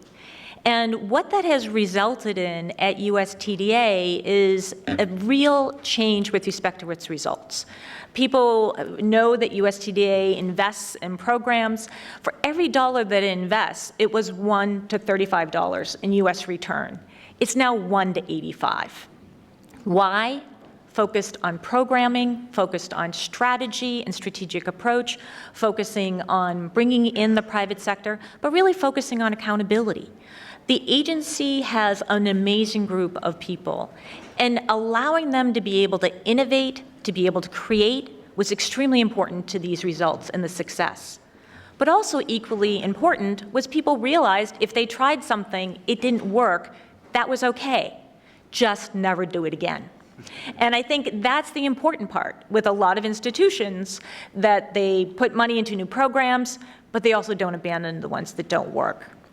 So what I really see from USTDA is this is foreign assistance of the future. Also, the difference in USTDA today is that it takes a project from the very idea all the way up to implementation. We don't focus just on making the grant. Our success is whether or not something has been implemented, not whether or not a feasibility study has been produced. And that, I think, also has been a significant change, that holistic approach to projects in looking at success as implementation. The one thing I think we can do and should be doing as a result of the questions that were being asked, USTDA creates jobs. Not just manufacturing jobs, but service jobs and often manufacturing jobs. And this is a message that we need to get out to the public. It's about partnering. Host countries want to partner, but it's also partnering with businesses in the United States to create jobs in the United States. And this seems like the perfect time to be able to build on that. So Lee, let me just take advantage of the fact that you have the floor, and could you talk about the sorts of asks that came to your doorstep 15 years ago, and what's it like now? Is there more demand for your services? And then B, could you talk about as countries move up the chain and they don't necessarily need traditional foreign assistance anymore, do they still want the United States present, and how does that manifest itself? Well, I do think there are some of the things that come. We focus on infrastructure development, focus on, they focus on, energy, focus on transportation, focus on IT. But clearly the demand is even greater than it was in the past. We, USTDA, and forgive me every time I say we, USTDA put out a request for proposals with respect to Africa, Empower Africa. It received over 120 proposals. That is far more than USTDA could ever fund. So one, demand has gone up significantly. Two, the type of work that USTDA is doing is much more sophisticated. USTDA is a leader with respect to certain areas. Smart cities is one. And I think this is an excellent area where the US has the latest that can be shared around the world. And the world is already there. India is focused on smart cities, Colombia is focused on smart cities, Vietnam is focused on smart cities. If people are going to build today, they don't just want to build the bricks and mortars. They want to bring it together and use IT. We are expert in that. We should be a big part of that, we, the United States. And my concern is, if we, the United States, are not, someone else will be. Thanks. Okay, John, thanks for being here. Could you just explain, just for a minute or two, what is the Development Credit Authority? Because I think that's important for this group to remember what it is. And could you talk about how much activity it's had over the last? It's quite a story. Thanks. Well, I'm looking around the room to see if there's anybody here that can refute what I'm going to say. There'll be some disagreement. I'm burdened with history. I worked at USAID in the Carter administration when OPIC and what is now TDA were offices in the USAID, which is kind of an interesting evolution. And now here today, nobody's really sure what's going to happen to any of it. And who knows, we may all be in the same building again at some point, because we have a management culture which it would be very interesting. I'm not advocating that, but it would be very interesting if we actually did go full circle. And I know certain people would think that to be disastrous. Pardon? Oh, no, I'm just saying at one level, we don't know what's going to happen. So, that's one of many possibilities. My second iteration at USAID, I came in at the tender age of 52 years old, and Brian Atwood, who was then the administrator, said, "Oh, John," he says. He ran into you in the street. Yeah, it's a little bit more complicated, but it was the street. And he says, "Oh, I've been trying to find out where you are. We have this thing called the Development Credit Authority, and we're having trouble getting it off the ground, and what are you doing?" And I said, "Well, I happen to be free." And I got hired. And I walked into a situation where Rodney was a key player in this thing. AID's history is loaded with direct loans, many of which are still being renegotiated in Paris every time they meet. It had Decades ago, 30 or 40. yes, and I don't know what the balance is today. I think it's about $12 billion in direct loans, and I don't know how that's been bought down over time, but it exists. It also had something called the Housing Guarantee Program, which was a 100% guarantee on U.S. dollar loans to sovereigns in exchange for, I'm oversimplifying this, but in exchange for an adjustment or an establishment of policies in a country to provide affordable housing to the lower, and that was affordable to people below the median income. It operated independently inside of AID, had its own little offices, had its own little wing, and in many ways operated, like its own little agency. And as a result of that, I don't think it shared a lot of enthusiasm across AID. And it certainly caused a lot of concern on Capitol Hill and at OMB in terms of USAID's ability. And Rodney pointed out that they'd been notoriously bad at managing these things, or I guess he said they didn't know how to do it. So this is how I got to meet Rodney Bent. So I needed the job, and I'd been in the private sector for a number of years, and I'd been had a little investment business, and I can tell you how that went because I was looking for a job. But I did understand the value of credit, and I did understand the value of funding to small businesses. I knew it inherently, having sort of built and destroying a couple of them and managing them. So the Development Credit Authority was a reform. Of the whole U.S. government's, actually the whole U.S. government's approach to the use of credit and guarantees. It's a rather big thing to say about a smallish program, but it was in fact representative reform, which grew out of the Credit Reform Act of 1990. And let me explain to you what that is in very simple terms.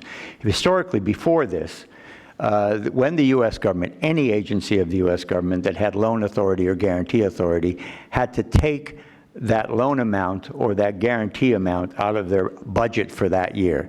It was just you wanted to make a $100 million loan, you had to have $100 million in your budget to make that loan. Credit reform, in very simple terms, said the real cost of credit is the amount of money you don't get paid back. And that OPIC and everyone else that got involved in these things had to go through a calculation that came up with what the amount was you expected to lose, and that amount was the budget effect for that agency for that year. So if it was a 4% loss, $4 out of 100 would have to be given to the Treasury. So it wasn't $100, it was $4. It was $4. So that introduced the notion of leverage and gave certain agencies incredible budget advantage in terms of how they might be able to use credit. But that, unfortunately, became the reason that it got sold to the bureaucracy. And I say unfortunately because my approach was, on the Capitol Hill where I was brought up every week, OMB where I was brought up every other day, said to us, well, we'll give you the ability to use DCA, but OMB has to agree to every deal that you do. For 4 years we lived like that. And so we were forced at that particular point to build an operation which was originally staffed, and I think to some degree today, professionals and people who came from the industry that just more or less knew what they were doing. I more or less knew what I was doing. For a long time, we kept looking for a reason why we did this. And when USAID worked overseas, they talked to a number of communities, but one of the communities they didn't talk to very often was the private financing community. And one of the things that microfinance and all the other things found out is that there's a lot of money in developing countries, and wouldn't it be great if we could figure out a way to mobilize that domestic wealth into the development of their own countries.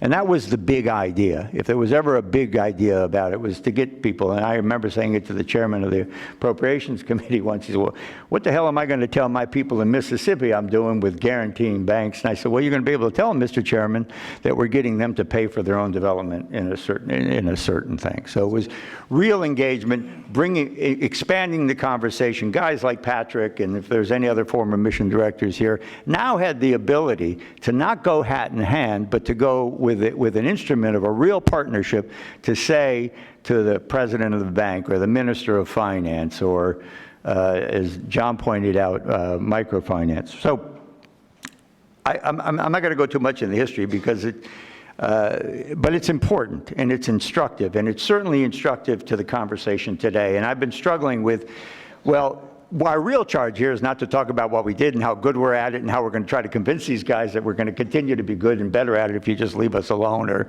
give us more budget or something. Over at AID, every little office is now trying to rationalize its existence. And, you know, there's a lot of sharp elbows going on, I think, in terms of, well, that we're better than them or otherwise, or we're going to be more effective.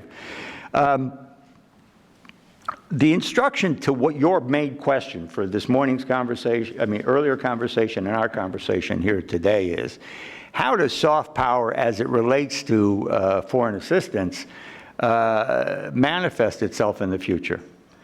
And I've always looked at it from a corporate point of view, and everybody has their job. OPIC has their job, TDA has their job, and AID has its in terms of creating environments in which capital can be generated and spent and invested and jobs can be developed. And I am, by the way, from Detroit, where the reaction today would be the same as it was years ago when I'd go back home to see my mom and I'd see bumper stickers that says, "Are you hungry? Eat your Subaru."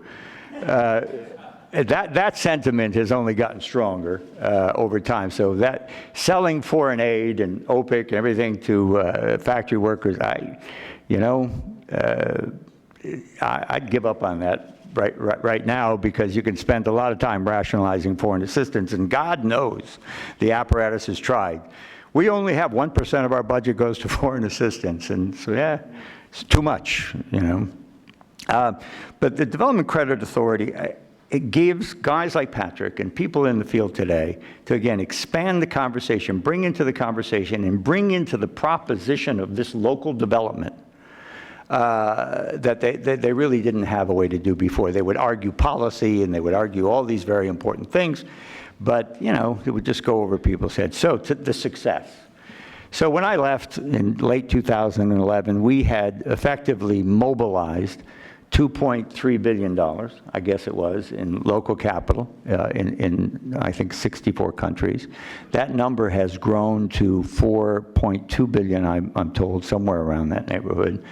But it's there are some issues there. It's now evolved into a program. It looks like a program, and that's to my mind a shame. I really think it still ought to be something that, again, I'll use Patrick because he's sitting in front of me, but Patrick and people like him around the country should own it, should use it when it's appropriate, and for terms of soft power and international assistance, and this speaks to TDA a bit and to OPIC. The first question, I believe, that the U.S. government should ask in its operations in these countries as it relates to economic development should be, is the activity we're engaged in here financeable? And then you decide what the problems are and how much money you need within a particular context to deliver to this big apparatus that keeps an economy going. And in the meantime, it gives you the ability to have transaction-driven reform in some of these countries.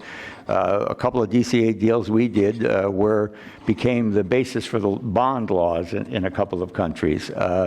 Now, I'm just going to quiet. Now, this is the OPIC thing, and I'm looking at John, and I can't tell you how many exciting conversations we had with Peter Watson, Mr. Mosbacher, and everybody about DCA about deciding. And I think that this administration is going to do this. I don't know, but what is the best solution for the problem presented? How does the problem get defined? Can you get some consensus around the problem we're dealing with? And can the U.S. government implement or effectuate its tools, we'll use that right now, in the proper proportion, in the proper place. Coordination is the toughest thing in this business. Toughest thing. And when it comes for a battle of budget and authority, it really gets worse in terms of the inside baseball. So I think that the question we're trying to answer is Rex Tillerson, the only thing I heard him say about soft power once, he said, well, somebody asked him, well, what do you think about USAID? He said, well, I want to see how effective they are. I want to look at their budget, and I want to decide how effective they are. So in particular, that's the starting point today. And I think the effectiveness of everything that everybody has done on this panel and everything that they're doing today is going to be under some scrutiny, and is going to have to be, I hope, it's all rationalized in a way that when the ambassador of the United States in a particular country, who is the U.S. taxpayer's representative in that country, talks to the AID mission director, the representative from TDA, the OPIC people, says, here's our situation. What do we deploy? In what amounts? In what order? To have this effectiveness question answered locally. That's... Okay, so John, let me just push while I want to take advantage of your presence here. Why has it begun to accelerate? Why has the pickup and use of development credit authority within USAID begun to accelerate?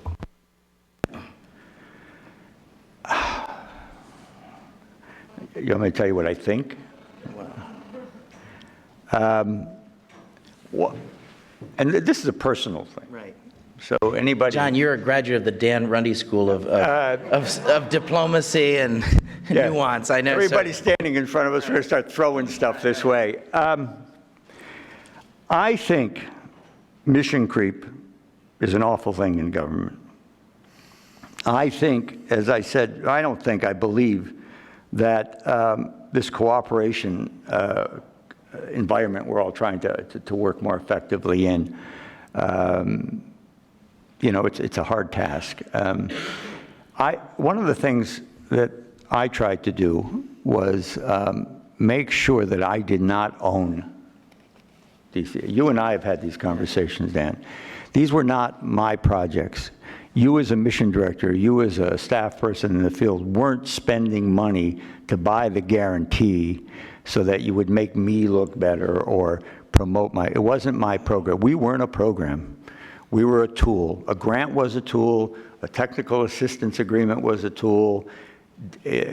Loan guarantee authority was a tool. And our office existed simply to make sure that this was done prudently, to answer these questions that OMB and Treasury were asking, to make sure we were clearly provisioning for risk and doing it in a proper way. And in some cases, we would be asked to talk to the financial institutions in the country we're working in, and sometimes also invited in to find out what the market opportunities were.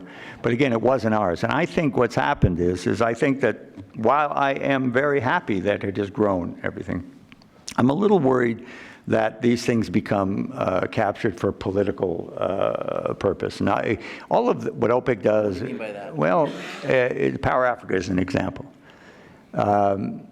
Loan guarantees are a powerful tool in terms of mobilizing this money. Discipline in terms of not guaranteeing too much and being in true partnerships is very important. I understand some guarantees have exceeded 50%. The authority, it's not really an authority, it's a legislated by budget thing. I think that those things are potentially dangerous, and I think that many of the projects, when they're generated centrally, become orphans. From Washington. Yeah. I think they become orphans, and they don't get the kind of management they want unless you have the U.S. mission at the local level. Okay, so what you're saying, John, is that this is not development finance, leveraging the private sector is a great thing and a good thing, and there's been a lot more of it, but there can be too much of a good thing, or we need to be careful, we need to be prudent about how we use these instruments. Is that a fair statement? Yeah. I want to put a couple questions to John and Lee. So one of the things that I think, if we think about, I'm thinking about U.S. ambassadors or assistant secretaries of state for regions, developing regions, and let's call them senior directors at the National Security Council. Do most of those folks today if they're, let's assume their career, or even just at the very end of the Obama administration, are all of them familiar? Do all of them know what TDA is? Do all of them know what OPIC is? Do all of them, can most U.S. ambassadors explain what the Development Credit Authority is, or can they explain what the MCC does? Do most of them actually understand what these things are? Because in some ways, this is something that goes beyond whether you have an effective aid mission or you have an effective person at TDA or an effective person at OPIC. Do other folks in the interagency actually understand how these things kind of sort of work? I'll start with you, John, and then Lee. Sure. Now, I did promise you a little bit of fireworks between John and I, so I may also want to engage a little bit on those too. But I do think but John and I have had this discussion as late as yesterday. So I think in many instances what he's saying is absolutely right. But there are nuanced differences. But I think your question is, how effectively are these tools understood in our diplomatic corps and in our Foreign Service Corps in both USAID and the State Department? And the answer is, for those folks who spend most of their time in the diplomatic corps in Europe or China or Japan or places like that, they're not very well understood, and not surprisingly that they should be. They're less well understood than they should be for a lot of people who spend their time in a big part of what I would think of as the sort of BRICS and emerging markets, where I think they could be put to more use and are not. I think there's a strong minority of ambassadors, and certainly a very strong minority of mission directors who discovered DCA, discover OPIC. See, that's my theory, is that a subset of people discovered it and said, I'm going to pick it up. And then they use it very aggressively, and John may be concerned that they use it too aggressively. And I do think using this to pivot a little bit to sort of the concerns that John had, which I think are very real. I mean, one real value, these things, financial tools, only work as long as they, like in any financial system, as long as there's trust and confidence.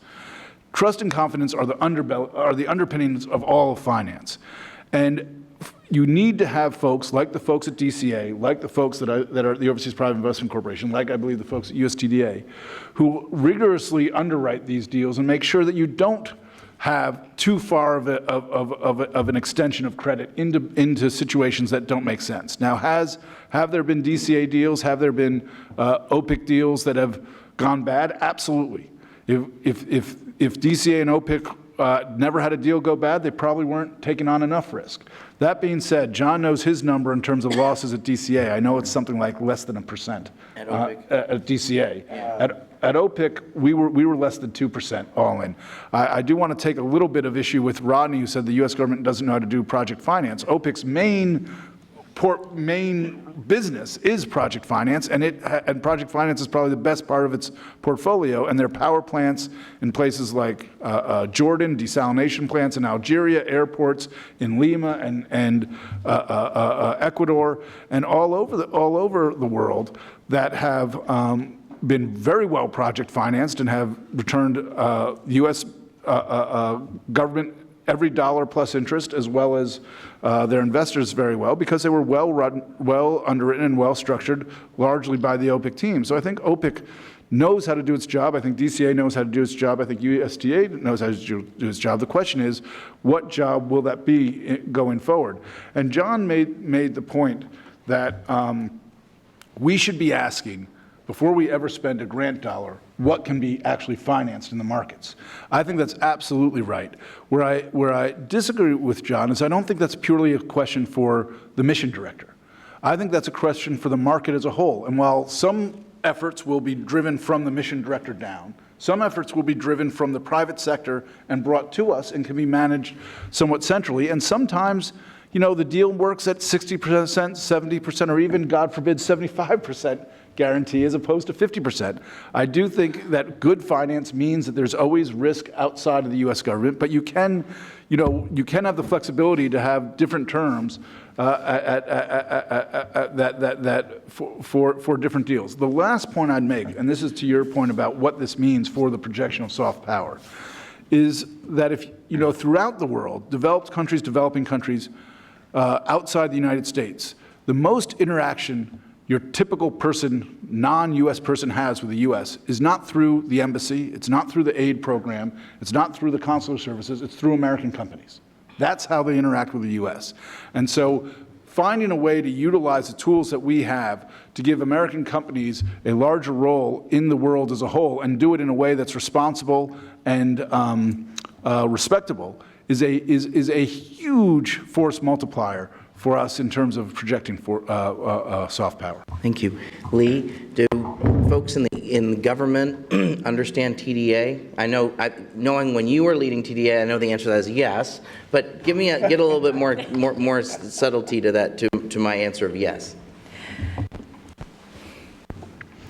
Well, thank you. I do have to give a lot of credit to the embassies. I think they do an extraordinary job, and they have tried very hard to understand the different agencies. It's one of the concerns I have as we begin to see sort of people leaving the State Department and other areas, that there has to be an opportunity for people to learn about what it is that these agencies do and how effective a tool they can be. The thing that was mentioned was the financeability, and it's quite ironic because, again, I have to go back to the fact that that's exactly what USTDA does, is it evaluates the financeability. Other people bring the projects to USTDA, we don't make them up, but then it needs a rigorous evaluation. And what's really interesting is when people looked at Power Africa, when they looked around the World Economic Forum came to the conclusion that this is really the piece that is missing, that this is the piece that we don't provide enough funding for, that it's easy to provide, large loans or with big dollar numbers and it makes a big splash. But what's really important is laying the foundation, making sure you finance the right thing. And that's where now there's more and more attention, is that you have to look at that initial planning and that financeability.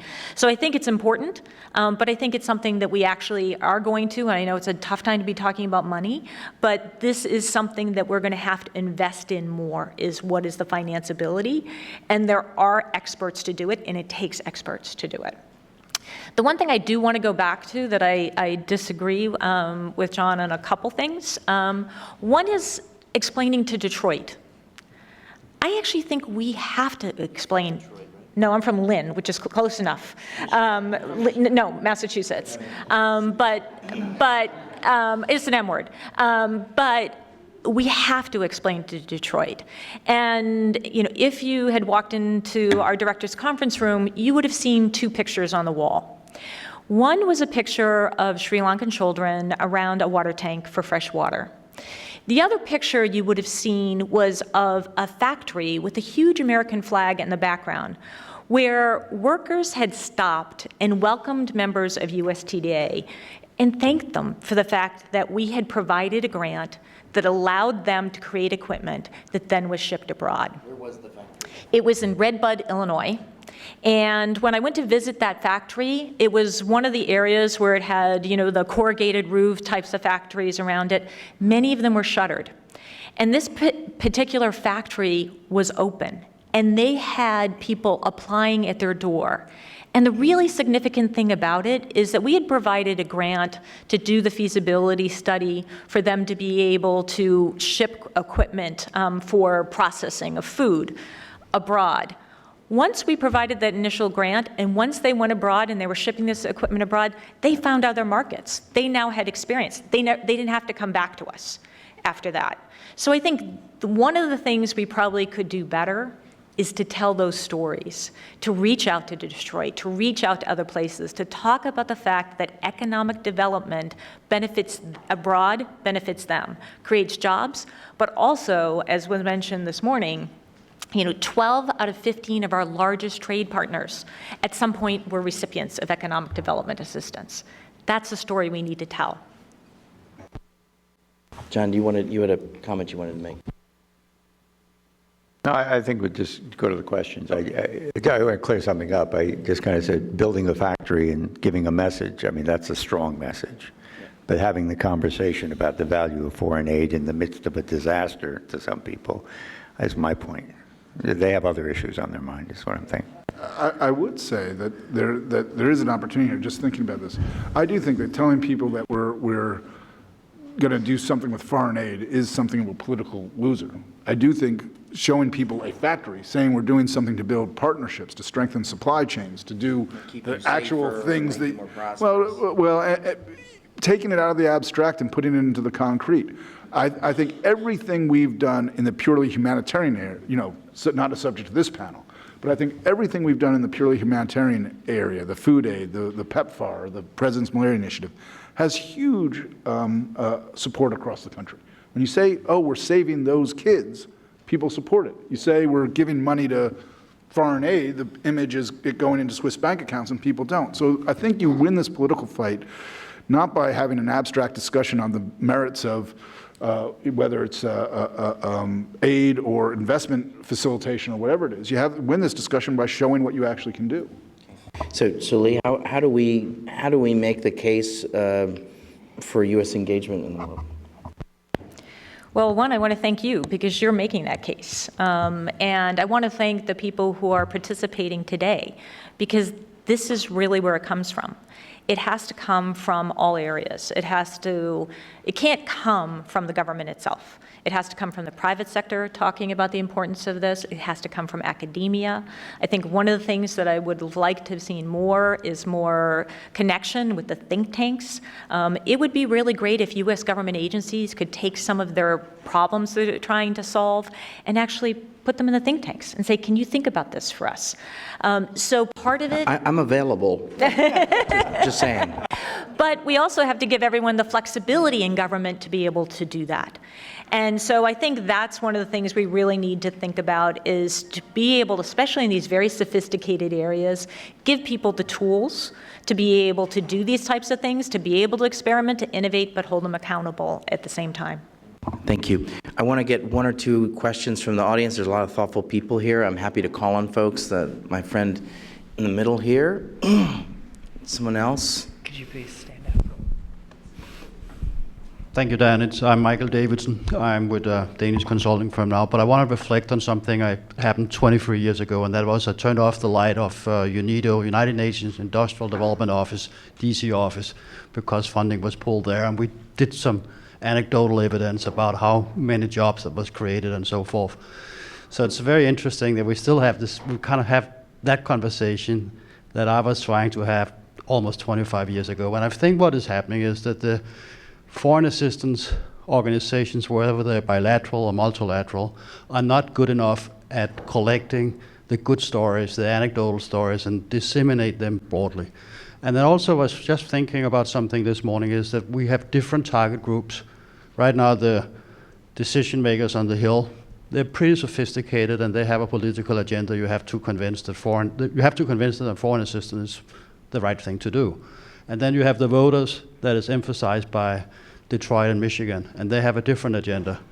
And years ago we did some work in Denmark trying to really get the stated preferences from the population at large. That's another thing about foreign assistance. It's not a huge amount of money, but as John said, whatever that number is, I think it's 0.3% of the GDP, not 1%. But everyone will say it's too much anyway.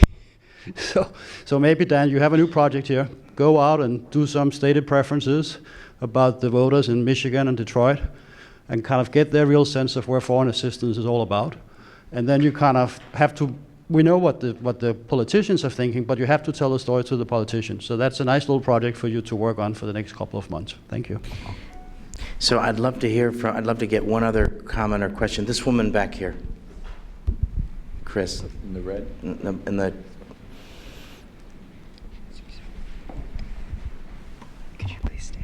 Yes. Hi, my name is Hareya Fasil. I'm with USAID Global Health Bureau, policy advisor there. I just wondered if the panelists could briefly speak about their relationships and the roles of their respective institutions vis-a-vis multilateral financing agencies. I didn't hear much about it. Agencies such as the World Bank and others. That would be, actually, I'd welcome that. So IFC, the World Bank, the private sector arm of the African Development Bank, or the private sector arm of the Inter-American Development Bank, the public sector arm. So Lee, let me start with you because I know you've had a long-standing relationship with many multilateral institutions. Thanks very much. I really enjoy working with my sister agencies in the U.S. government, but I really love to spend other people's money. So at USTDA, we had a very, very fruitful relationships with the IDB, with the World Bank, with the Asian Development Bank. But I think also equally important is that we had very significant relationships with the development banks within countries.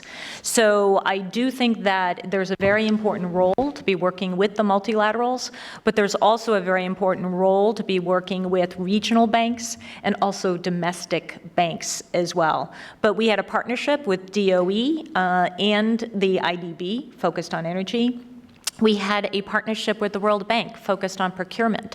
And it's one that began initially where they weren't quite so sure, they weren't ready to be called partners, but once we developed a program focusing on leveling the playing field in procurement, they actually ended up revising their procurement rules and asking if we would be willing to be a partner with them. So it's a great question. Thank you very much. Could you just talk about this? You're telling stories and explaining in non-technocratic gobbledygook?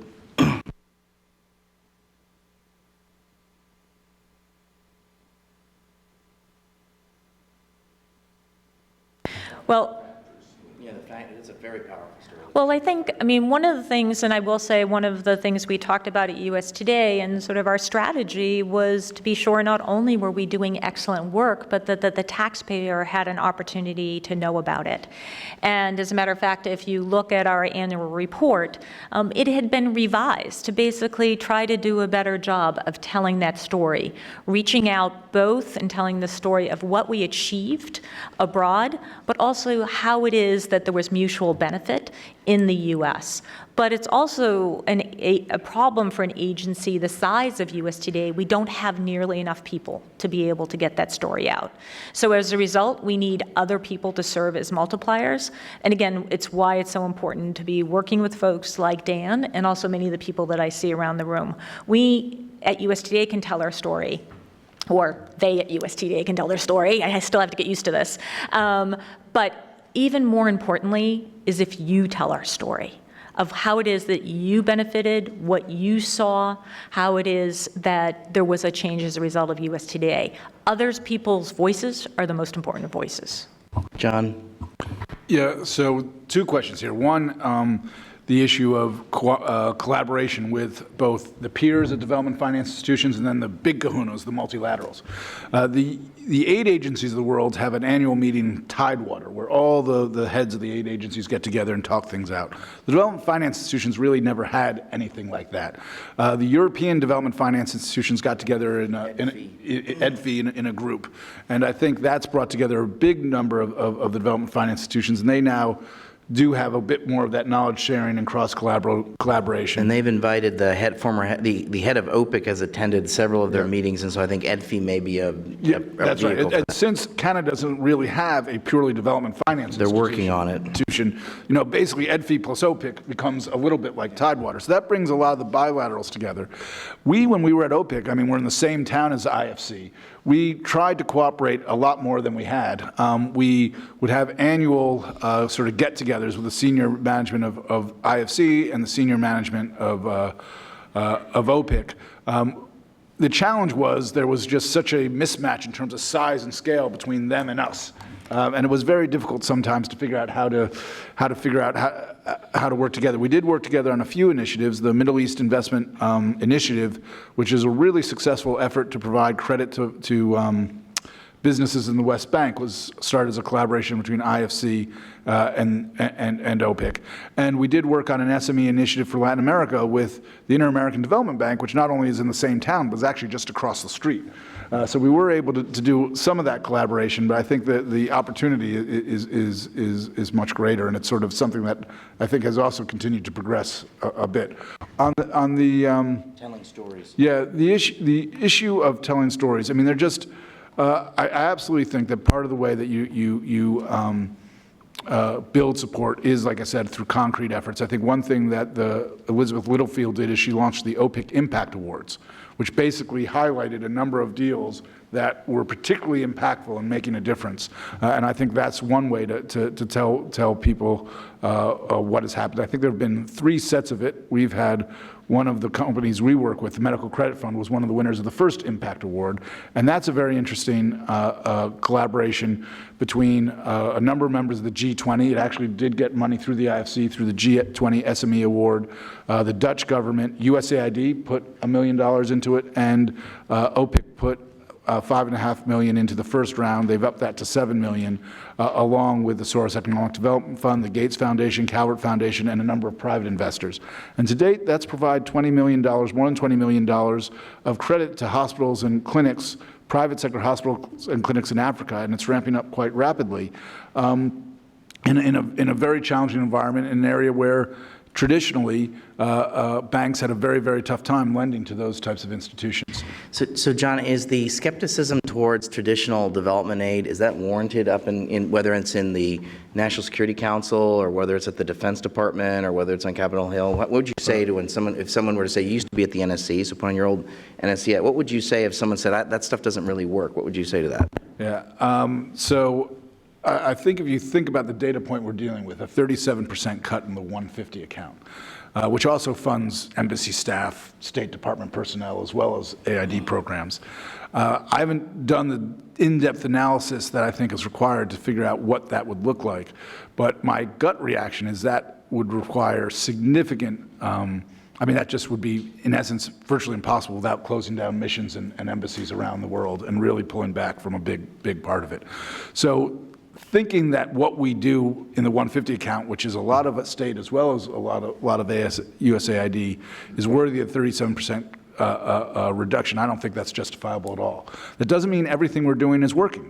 It doesn't mean it's not worth thinking hard about what we're doing and trying to think about what makes sense to be done by government and asking the question that John said we should ask. What can we potentially do through finance and through the capital markets?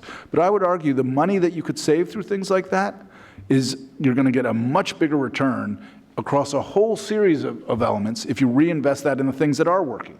And the list of things that are working, whether it comes from famine relief, humanitarian aid to disasters, the global health programs we've done that have had tremendous impact in terms of saving lives, or the economic growth programs we've done on both the policy and the transaction side.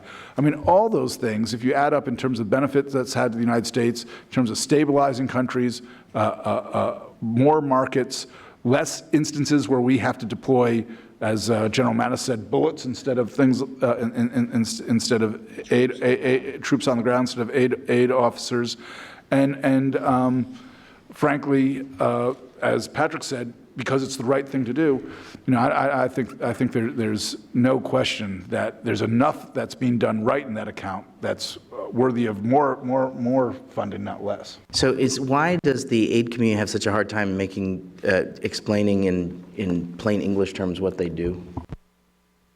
Let me just make one comment, then John, I've talked a little too much, but this I think is important. I wanted to take advantage of your presence. Yeah. I did want you to talk to me. I was in government when Jesse Helms came out in support of PEPFAR. At the time that I served, looking at the whole 150 account, looking at all of what we did in the foreign aid when I was in foreign engagement, when I was in the White House, there was tremendous bipartisanship. We actually, that was a time when we took down the sign at OPIC that said, it's only, or that said 80% of our money is spent in the U.S. There used to be a sign to try and justify OPIC spending, not OPIC, USAID spending, by saying that so much money is saved. We no longer had to make that argument. People understood money effectively spent to make the world a better place. It has benefits across the world. Actually, Patrick did make a point, which I also want to take issue with, and then I'll stop, that sometimes we should try not doing anything. Sometimes our tools don't work. I'd argue we have tried not doing anything. We did it in Afghanistan. We did it in Somalia. After 89. Exactly. We are doing it now, unfortunately, in Syria. And I would argue that we know the results of that. It's not good.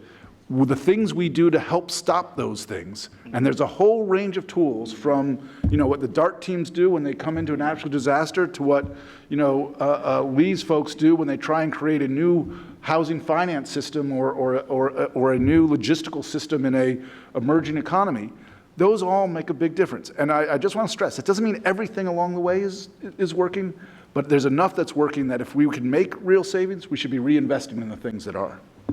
Okay, so failed states may not be, we may not be interested in failed states, but failed states are going to be interested in us. Is that fair? Okay. John, I'm going to give you a chance to make some last comments. Leave us on an upbeat note.